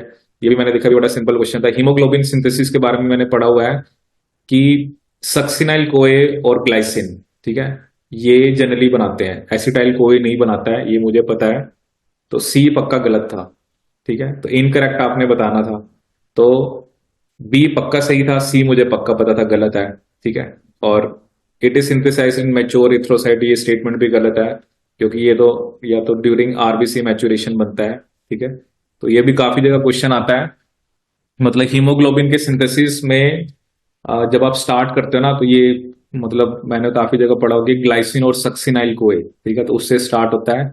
बाकी तो फिर आपको पूरा पाथवे आना चाहिए, ठीक है। जैसे वही ना कि मुझे पूरा पाथवे नहीं पता for example, but I have this knowledge की व्हेन वी स्टार्ट, जब हीमोग्लोबिन बनता है तो ग्लाइसिन और सक्सिनाइल कोए चाहिए होता है, ठीक है। Bye knowing this thing only I got 4 marks, ठीक है। इतना सा मुझे पता होने से मैंने 4 मार्क्स इसमें ले लिए, ठीक है। ये म्यूटेशन वाला है, म्यूटाजन पढ़े थे हमने अच्छे से, फाइब्रोमोयूरेसिल, इथाइन मिथेन सल्फोनेट, हाइड्रोक्सिलामीन, ये सब आपका ट्रांजिशन करते हैं। एक्रिडिन ऑरेंज क्या करता है आपका ट्रांसवर्जन, ठीक है, सॉरी, ये करता है आपका फ्रेम शिफ्ट म्यूटेशन, ठीक है। तो एक्स है, तो जो एक्स और वाई कंपाउंड्स की बात कर रहा है कि एक्स कंपाउंड जो है उसने जो म्यूटेशन करी है उसे ये फाइब्रोमोयूरेसिल ईएमएस रिवर्स कर सकता है, इसका मतलब इन्होंने ट्रांजिशन करी है। लेकिन वाई कंपाउंड की म्यूटेशन को सिर्फ एक्रिडिन ऑरेंज कर पा रहा है, इसका मतलब ये आपकी फ्रेम शिफ्ट म्यूटेशन है, इंजर्शन है या डिलीशन है, ठीक है। फिर एक क्वेश्चन ये आया था कि ना प्यूरिन सिंथेसिस के पाथवे होते हैं, आईएमपी बनता है उसमें ना, आईएमपी से ही एएमपी और जीएमपी बनता है। और आईएमपी के अंदर बेस क्या होता है, हाइपोजेंथिन, ठीक है। हाइपोजेंथिन जनरली जो एडेनिन होता है उसकी डीएमिनेशन से बनता है, ठीक है। ये तो अब देखो आपको फैक्ट ही है इसमें, दिस इज ए डाटाबेस, कहता है अगर हाइपोजेंथिन डीएनए में जाके लगता है तो क्या उसकी प्रेफरेंस होगा कि किसके साथ वो जाके बाइंड करेगा, ठीक है। जैसे नॉर्मली हम पढ़ते हैं ए जो है वो टी के साथ बाइंड करता है, लेकिन एडेनिन की डीएमिनेशन से जो हाइपोजेंथिन है वो सी के साथ, ठीक है। क्योंकि नॉर्मली अगर हम वैसे सोचें, क्योंकि ये एक प्यूरिन ही है, तो अकॉर्डिंगली अगर हम सोचें तो पिरिमिडिन के साथ पेयर करना चाहिए, तो साइटोसिन और थाइमिन के साथ, ठीक है।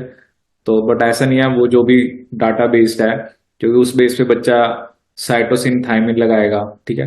लेकिन साइटोसिन एडेनिन थाइमिन ग्वानिन, ठीक है। So you need to remember this preference on the basis of basically जो भी डाटा बेस्ड है कि किसके साथ वो ज्यादा एफिनिटी दिखाता है, ठीक है।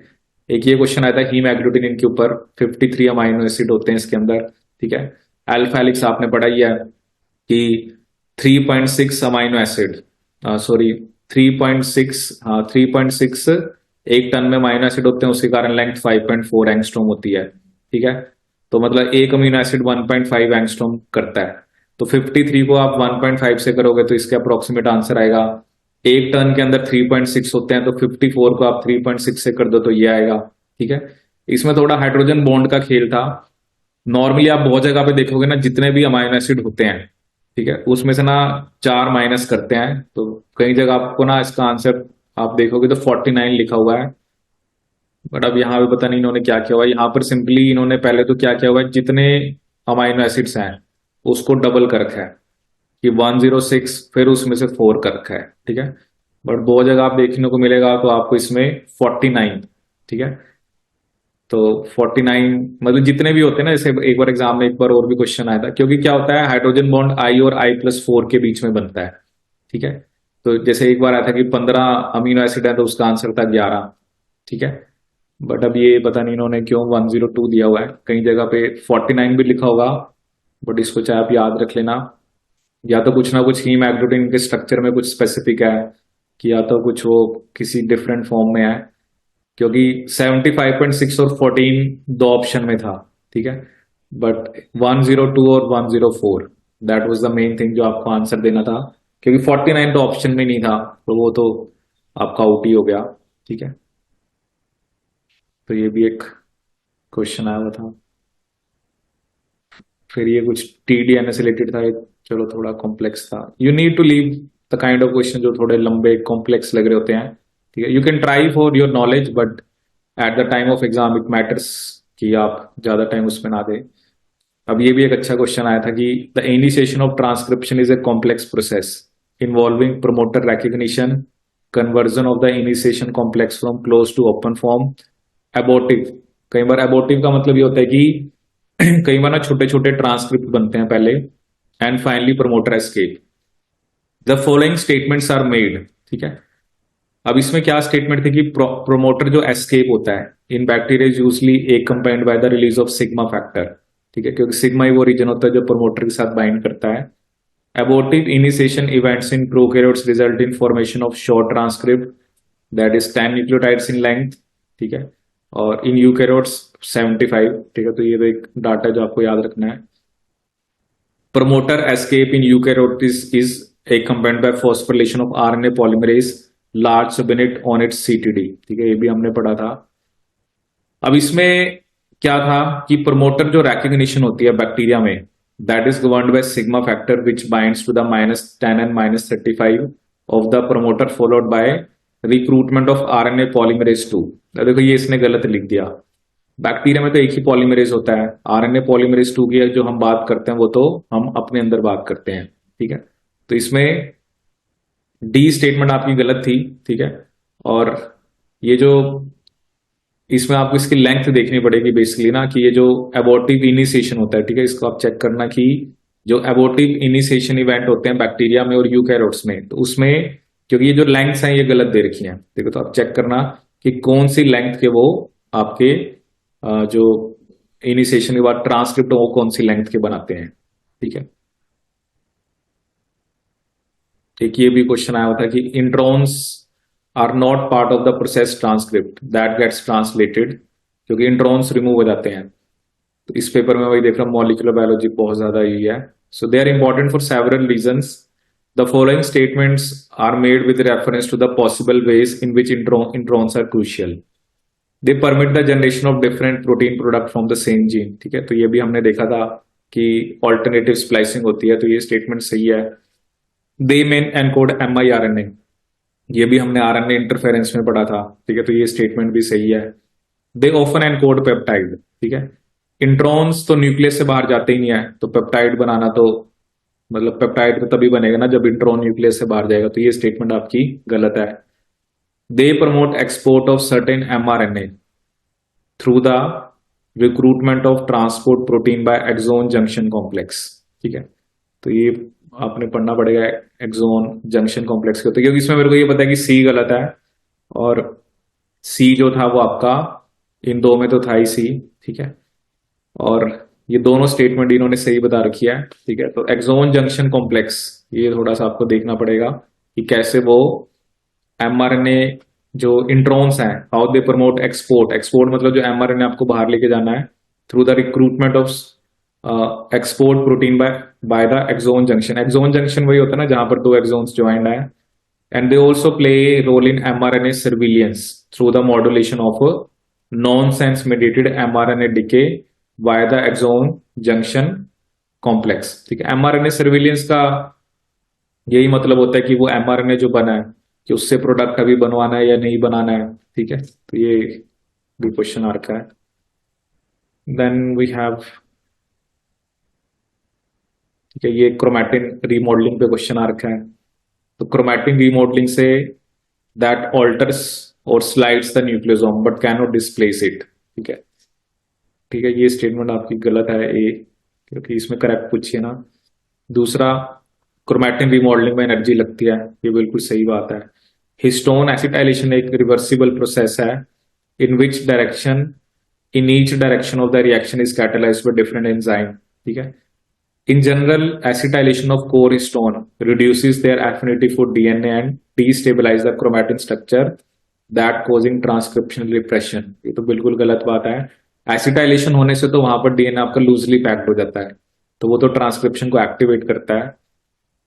तो इसमें ए और जो डी है वो गलत है, और ए और डी जो है वो आप देख रहे हो बाकी ऑप्शंस में, तो बी सी, क्योंकि यू नीड टू एलिमिनेट। ठीक है, यहाँ पर एलिमिनेशन वाले क्वेश्चन काफी आ रखे हैं, आप देख रहे हो। ये डिस्कस किया था हमने जो आपका रिस्ट्रिक्शन एंजाइम्स कि हमने ये देखा था कि जो आपका वेक्टर और इंसर्ट है, ठीक है, तो दोनों में सेम टाइप ऑफ एंड होना चाहिए, चाहे दोनों आपका ब्लंट एंड बना रहे हैं या स्टिकी एंड। ठीक है, तो ऐसा नहीं होना चाहिए कि वेक्टर को जिस रिस्ट्रिक्शन एंजाइम से आप कट करा रहे हो वो मान लो ब्लंट बना रहा है या स्टिकी बना रहा है, इंसर्ट वाला उल्टा है। ठीक है, तो ये हमने डिस्कस किया था, तो दोनों का सेम टाइप ऑफ एंड होना चाहिए। ठीक है, एक ये क्वेश्चन आ रहा था रिवर्स जेनेटिक्स।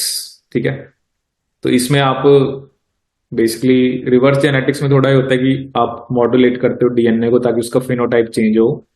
तो इसमें एक था रैंडम म्यूटाजेनेसिस। ठीक है, तो रैंडम म्यूटाजेनेसिस में एक यहाँ पर आपका जो दे रखा है एक ट्रांसपोजेबल एलिमेंट और एक यूवी म्यूटाजेनेसिस, क्योंकि दोनों रैंडम होते हैं।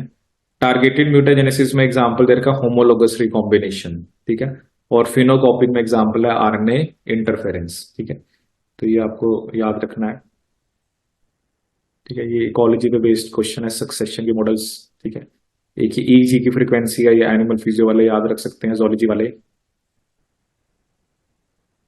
ठीक है, अब ये क्वेश्चन आया हुआ था, तो इसमें मदर, तो वही है ना, you need to be good observer. वैसे तो अब इतना लंबा सीक्वेंस है, तो जब मैंने इस क्वेश्चन को देखा तो you they give you questions, so sometimes it may seem that कि वो बड़ा ही टफ क्वेश्चन है, बट मैंने जब इसको करा तो मैंने देखा काफी इजी था। जैसे इसमें उसने आपको क्या दिया हुआ था, या मैं आपको बताऊंगा मैंने इसको कैसे अप्रोच करा। उसने कहा कि कुछ सीक्वेंसेस हैं, एलील्स की बता रखी हैं, मदर की बता रखी हैं, फादर की बता रखी हैं, सन 1 2। ठीक है, एंड और new mutation was observed in one of the alleles of the son. ठीक है, which is marked with triangle. ठीक है, तो जब मैंने इस क्वेश्चन को देखा तो मैंने सबसे पहले क्या देखा कि जो मदर की एलील्स हैं, ठीक है, जैसे इसमें मैंने देखा दोनों को पहले मैंने कंपेयर किया, एलील 1 2 को कहां पे फर्क है, जैसे सी ए जी सी। ठीक है, ये मैं आपको दिखाता हूं, मतलब जैसे मैंने अप्रोच किया इस क्वेश्चन को, थोड़ा सा आपको बड़ा करके दिखा रहा हूं ये। तो मैंने क्या अप्रोच किया, मैंने देखा सी ए जी सी ए टी। ठीक है, मैंने क्या देखा कि यहां पर ए है, ठीक है, मदर की एलील में, और इधर सामने क्या था, टी था। ठीक है, बाकी मैंने फिर आगे देखा ना तो ऑलमोस्ट सब सेम ही था। ठीक है, तो यहां पर एलील में वही होता है कि एक आधी जगह ही फर्क होता है। फिर मैंने देखा फादर की एलील में, ठीक है, सी ए जी सी ए टी। ठीक है, देखो सी ए जी सी, फिर यहाँ पे था ए, और इधर मैंने देखा टी था, तो यहाँ पे फर्क था। ठीक है, फिर यहाँ पे टी टी था, बट यहाँ पे फिर मैंने देखा यहाँ पे फर्क है, यहाँ पे टी था, यहाँ पे ए था। ठीक है, तो ये मैंने देखा आगे सब सेम था। ठीक है, तो मतलब मैंने ये देखा कि ना I need to look for initial 1 2 3 4 5 6 7। ठीक है, तो इसमें भी 7, इसमें मैंने देखा 1 2 3 4 5 6 7, I need to look for 7। ठीक है, अब मैंने सन की फर्स्ट एलील देखी, सी ए, मतलब मैंने 7 ही देखने, सी ए जी सी ए टी ए। ठीक है, सी ए जी सी ए टी ए। तो मैंने क्या देखा, जो सी ए जी सी ए टी ए ये किस में था, ये मदर से आया है। ठीक है, इसका मतलब ये मदर से आया है। ठीक है, फिर मैंने देखा सी ए जी सी टी टी ए, तो मैंने देखा ये सी ए जी सी टी टी ए ये फादर से आया है। ठीक है, तो ऑब्वियसली वैसे भी अंडरस्टूड है कि अगर एक एलील मदर से आई तो दूसरे फादर से आई है। फिर मैंने इसको कंपेयर किया, सी ए जी सी ए टी टी। ठीक है, सी ए जी सी ए टी टी, तो ये भी मदर से आया, तो ऑटोमेटिकली ये फादर से होगी। ठीक है, तो मेरे को ये पता लग गया कि जो म्यूटेटेड वाली एलील है वो बच्चे के अंदर फादर से आई है। ठीक है, अब मैं आपको दिखाता हूं स्टेटमेंट्स क्या थी। ठीक है, क्योंकि मेरे को यही पिक करना था कि म्यूटेटेड एलील कहां से आई है। तो समटाइम्स वी गिव टाइम, मतलब ये होता है कि ना when they are also making question ना, तो वो स्टार्टिंग के कुछ में म्यूटेशन करेंगे। ठीक है, so the mutation arose in the germ line of the father, ये स्टेटमेंट बिल्कुल सही है, क्योंकि फादर की तरफ से म्यूटेटेड वाली जीन आई है।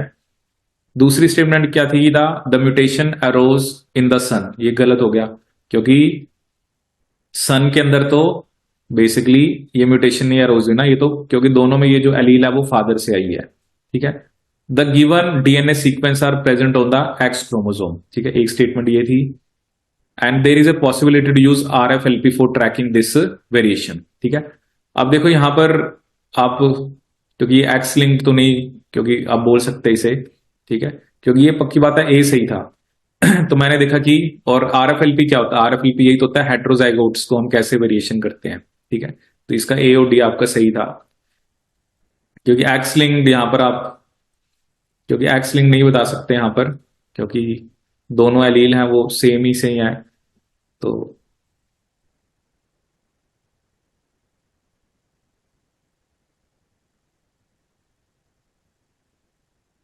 ठीक है। फिर एक क्वेश्चन, ये तो चलो एक स्पेसिफिक माइक्रोस्कोपी बताई, तो फैक्ट बेस्ड ही था कि टू फोटोन माइक्रोस्कोपी जो होती है,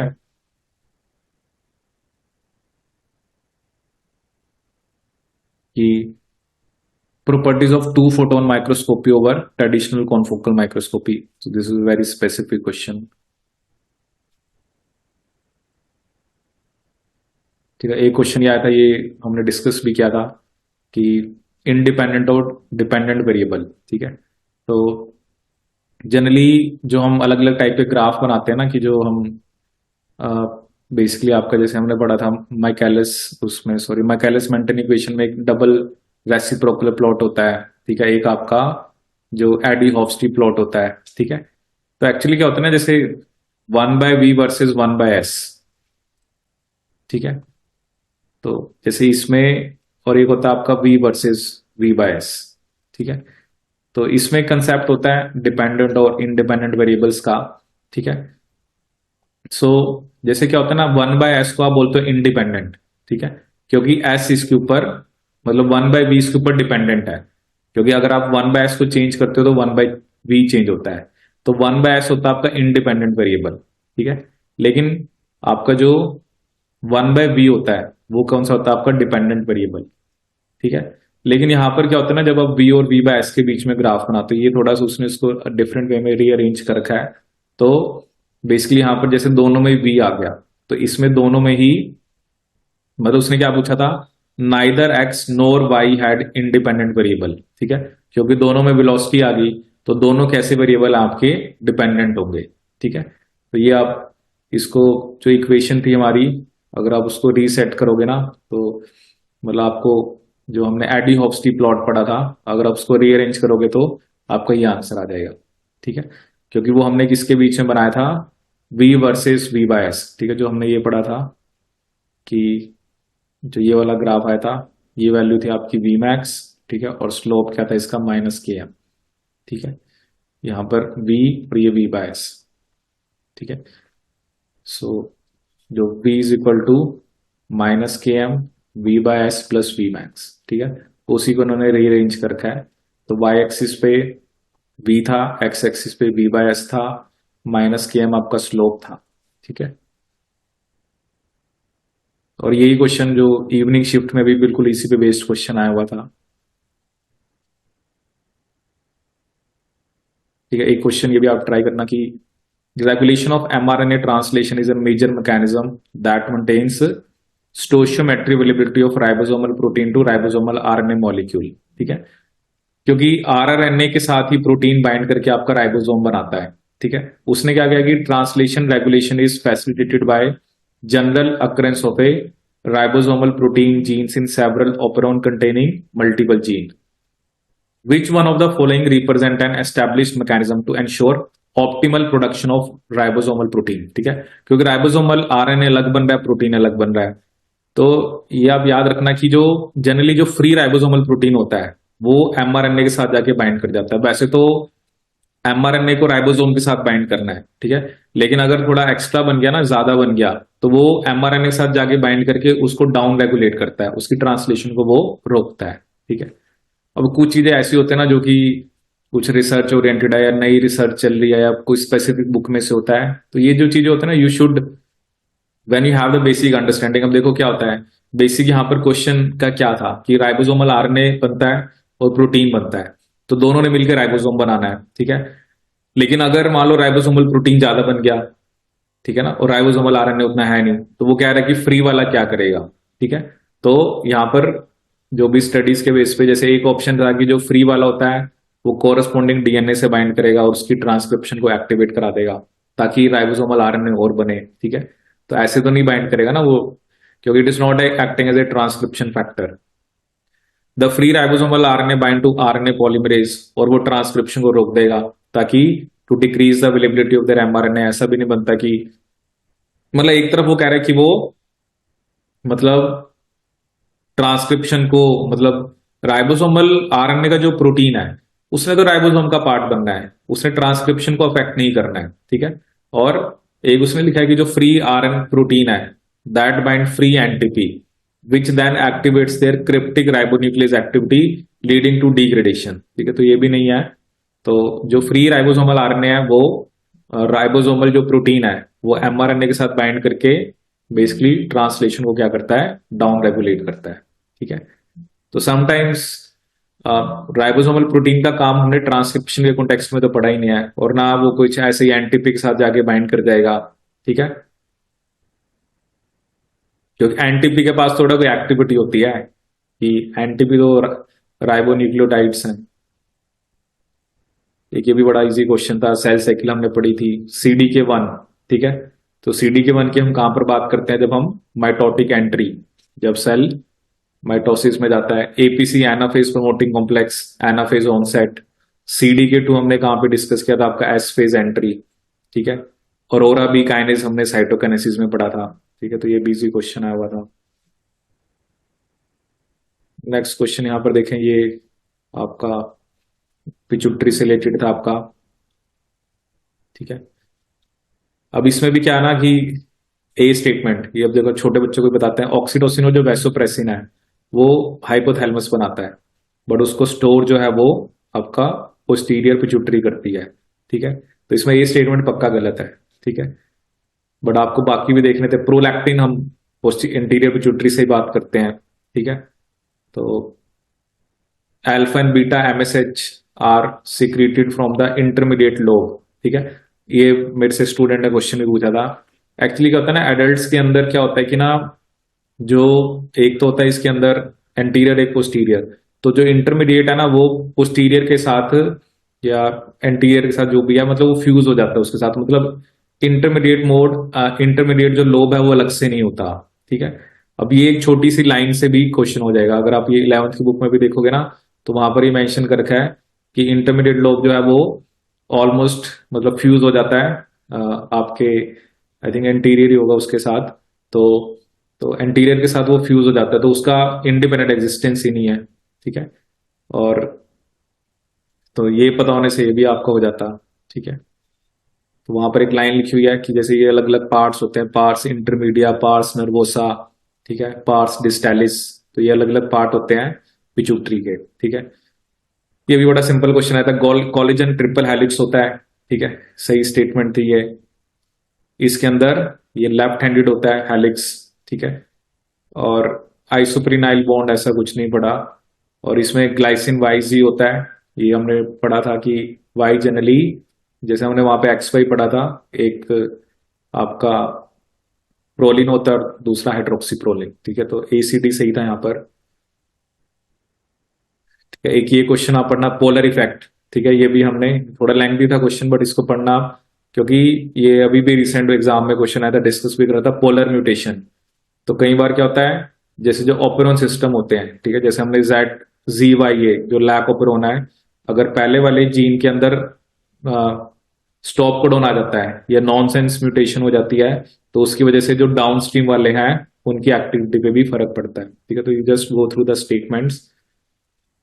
ग्लाइकोजन फॉस्फोरिलेज सिंथेज, ये भी हमने पढ़ा था, ये भी सिंपल क्वेश्चन, कि ग्लाइकोजन फॉस्फोरिलेज, ठीक है, अगर उसकी फॉस्फोरिलेशन होती है तो उसकी एक्टिविटी जो है वो इंक्रीज होती है, लेकिन जो ग्लाइकोजन सिंथेज है उसकी फॉस्फोरिलेशन से उसकी एक्टिविटी डिक्रीज होती है, ठीक है। तो ये क्वेश्चन, ये भी जेनेटिक्स पे बेस्ड है, इसको भी करना आप। न्यूक्लियोटाइड एक्सीशन रिपेयर, ये क्वेश्चन हमने तब भी डिस्कस किया था कि अलग अलग जो यूवीआर ए बी सी डी, ठीक है, तो इसमें एक स्टेटमेंट थी कि जो बी है वो निक क्रिएट करता है, ये गलत था। सी निक क्रिएट करता है आपका, ठीक है। और ये जो 50 to 60 लिखा हुआ ना, तो ये वैल्यू गलत थी। जनरली ये बैक्टीरिया के अंदर तो 12-13 न्यूक्लियोटाइड होते हैं, और यूकेरियोट्स में 28-29 न्यूक्लियोटाइड्स होते हैं, ठीक है। तो इसमें ए भी गलत था, तो सीओडी ऑटोमेटिकली आपका करेक्ट हो गया, ठीक है। फिर एक क्वेश्चन ये आया हुआ था कि abnormal expressing protein in human cancers, ठीक है। Increase telomerase activity always contribute to increased cell death in cancer cells. Telomerase activity तो बढ़ने से उल्टा सेल जो है उसकी डेथ ही नहीं हो पाती, क्योंकि ये तभी तो कैंसर सेल बनता है। तो पहली स्टेटमेंट तो इसमें गलत है। Over production of anti apoptotic BCL2, क्योंकि एपोप्टोटिक एंटी एपोप्टोटिक प्रोटीन ज्यादा बनने से सेल सर्वाइवल इनअप्रोप्रिएट होगा, ठीक है। एंड दैट में be associated with chronic lymphoblastic leukaemia, तो ये सही हो सकता है। ये जो 3 प्रोटीन है ना, E5, E6 एंड E7, ये ह्यूमन पैपिलोमा वायरस बनाता है, जो कि सर्वाइकल कार्सिनोमा करता है। तो ये तो जनरली ट्यूमर को प्रमोट करते हैं, ठीक है। तो ये भी गलत था इसके अंदर। और इसमें अगर आपने करेक्ट स्टेटमेंट पूछी थी ना, तो आपका मतलब ए और सी तो पक्का ही गलत है, तो बी और डी बचा। मतलब you need to go for this thing ना, कि ऐसे नहीं कि मुझे सारी स्टेटमेंट्स पढ़नी ही पड़े, ठीक है ना। तभी तो टाइम बड़ा लगेगा, क्योंकि देखो क्वेश्चन कितने लंबे लंबे हैं। मतलब the main thing is that की थिंग्स आई नो, ठीक है। नो डाउट हर एक टाइप के क्वेश्चन होंगे, कुछ बहुत लंबे होंगे, तो कुछ आपको patience, your patience also matters, because you will able to come to conclusion after only reading that question. But somehow you need to be a good like observer. आपको क्वेश्चन को बड़ी ही जल्दी पढ़ना है, ठीक है ना। ऐसे नहीं कि आप उस क्वेश्चन को लेके 10-15 मिनट बैठे रहो, ठीक है। So you have to be quick, you need to find out. अब टीलोमेरेज एक्टिविटी, मतलब टीलोमेरेज एक्टिविटी नॉर्मली क्या होता है, अगर एक सेल जैसे डिवाइड करता है, एक बार करा, 2 बार करा, हर हर हर बार ही टीलोमेर की लेंथ कम होती है। तो टीलोमेर की लेंथ अगर कम हो रही है, तो जैसे टीलोमेर खत्म, सेल खत्म। इधर वो क्या लिख रहा है कि जो टीलोमेरेज की एक्टिविटी है, ठीक है, वो सेल डेथ को कंट्रीब्यूट करती है। उल्टा वो तो सेल सर्वाइवल को बढ़ाती है, ठीक है। फिर एक क्वेश्चन मैं ये देख रहा था, देखो आप जैसे आई एम नॉट मतलब मुझे इवोल्यूशन इतना नहीं पता, but I know one thing कि मैंने काफी बार एग्जाम्स में देखा, जैसे क्रिटेशियस। क्रिटेशियस वो था जब फ्लावरिंग प्लांट्स आए थे, ठीक है। तो जब मैंने यहाँ पे देखा तो एंजियोस्पर्म्स, मतलब इसमें ए में दिखा रखे थे और सी में भी। तो क्योंकि फ्लावरिंग प्लांट क्रिटेशियस में बस आए थे, ठीक है। बाद में वो बड़े, तो वो आपका टर्शरी था एक तरह से। तो क्रिटेशियस को देख के मुझे भी ये क्वेश्चन आता था, ठीक है। तो मतलब ये नहीं कि मुझे सारा का सारा जियोलॉजिकल टाइम स्केल याद है, बिकॉज मैंने बताया ना, जो मेरे सब्जेक्ट है मैंने वही डिस्कस करे, biochemistry, mol bio, cell bio, genetics, immuno हो गया, ठीक है। तो जो मेरे वाले सब्जेक्ट्स हैं, but when you are looking at paper, तो ये छोटी छोटी चीजें आप देखते रहते हो, जैसे Devonian, that is age of fishes, Carboniferous, age of amphibians, जो कि छोटे बच्चों को बताते हैं। बट ऐसे हर एक चीज उनको भी नहीं हम, क्योंकि उनके डिटेल में होता नहीं इतना। बट यहाँ पे जैसे प्लांट्स के कॉन्टेक्स्ट में था, तो जो आप टाइम स्केल पढ़ते हो, तो इस टाइप के क्वेश्चन आपको हेल्प करते हैं, ठीक है। जैसे मान लो मैं पेपर देने गया, ठीक है, मैंने इवोल्यूशन नहीं पढ़ी फॉर एग्जाम्पल, या मुझे that is not my syllabus, या जो मेरा एक्सपर्टीज है, जो मेरा, जैसे I am from biotech background, तो मैंने तो अपने सब्जेक्ट तैयार करके गया था जब मैं पेपर देने गया। तो उस टाइम तो चलो मुझे नहीं पता था, बट जब आप एज ए टीचिंग प्रोफेशन में आते हो, तो आप अपने सब्जेक्ट देखते हो और ऐसी चीजें दिख जाती हैं आपको। तो तो थोड़ा बहुत आपको टाइम स्केल का पता लग जाता है कि हाँ भाई इस पे क्वेश्चन आता है। तो क्रिटेशियस मुझे पता था, तो क्योंकि मैं बच्चों को शेयर भी करता था एक ना ऐसे इमेज कि उसमें ये सब चीजें लिखी हुई हैं। तो अब वही देखो ना, हैविंग दैट नॉलेज, ठीक है, दैट, उसकी वजह से मेरे को 4 क्वेश्चन, 4 नंबर, ठीक है। But you need to be smart, ठीक है। क्योंकि हाँ एक चीज और हो सकती थी, क्योंकि एंजियोस्पर्म यहाँ पर भी थे, ठीक है। तो मुझे ये भी पता होना चाहिए कि टर्शरी क्या होता है, ठीक है। क्योंकि ये बात तो पक्का थी कि ए जो है वो क्रिटेशियस या टर्शरी होगा, ठीक है। तो अब लेकिन ये था कि ए जो फिर टर्शरी जो था वो बाकी 2 ऑप्शंस में भी था, ठीक है। तो मे बी जो टर्शरी वाला फेज है उसमें मे बी वो ज्यादा फ्लरिश करे, ठीक है, क्योंकि उनका जो भी यहाँ पर ये शो कर रखा है, ठीक है। तो you need to be good observer, you should have a good command on your subjects, ठीक है। कंफ्यूजन नहीं होनी चाहिए, क्योंकि वो एग्जाम में कंफ्यूजन क्रिएट करेंगे, ठीक है। So this is all about this particular exam. ठीक है, if you have any doubts, you can share in video की जो वीडियो मैं ऐड करूंगा तो उसमें जो भी डिस्क्रिप्शन में, तो आपकी कुछ भी क्वेश्चन में डाउट आता है वो आप मैसेज की फॉर्म में शेयर कर सकते हैं। So for all this kind of videos please subscribe to our channel Biotech Sapiens. Thank you so much.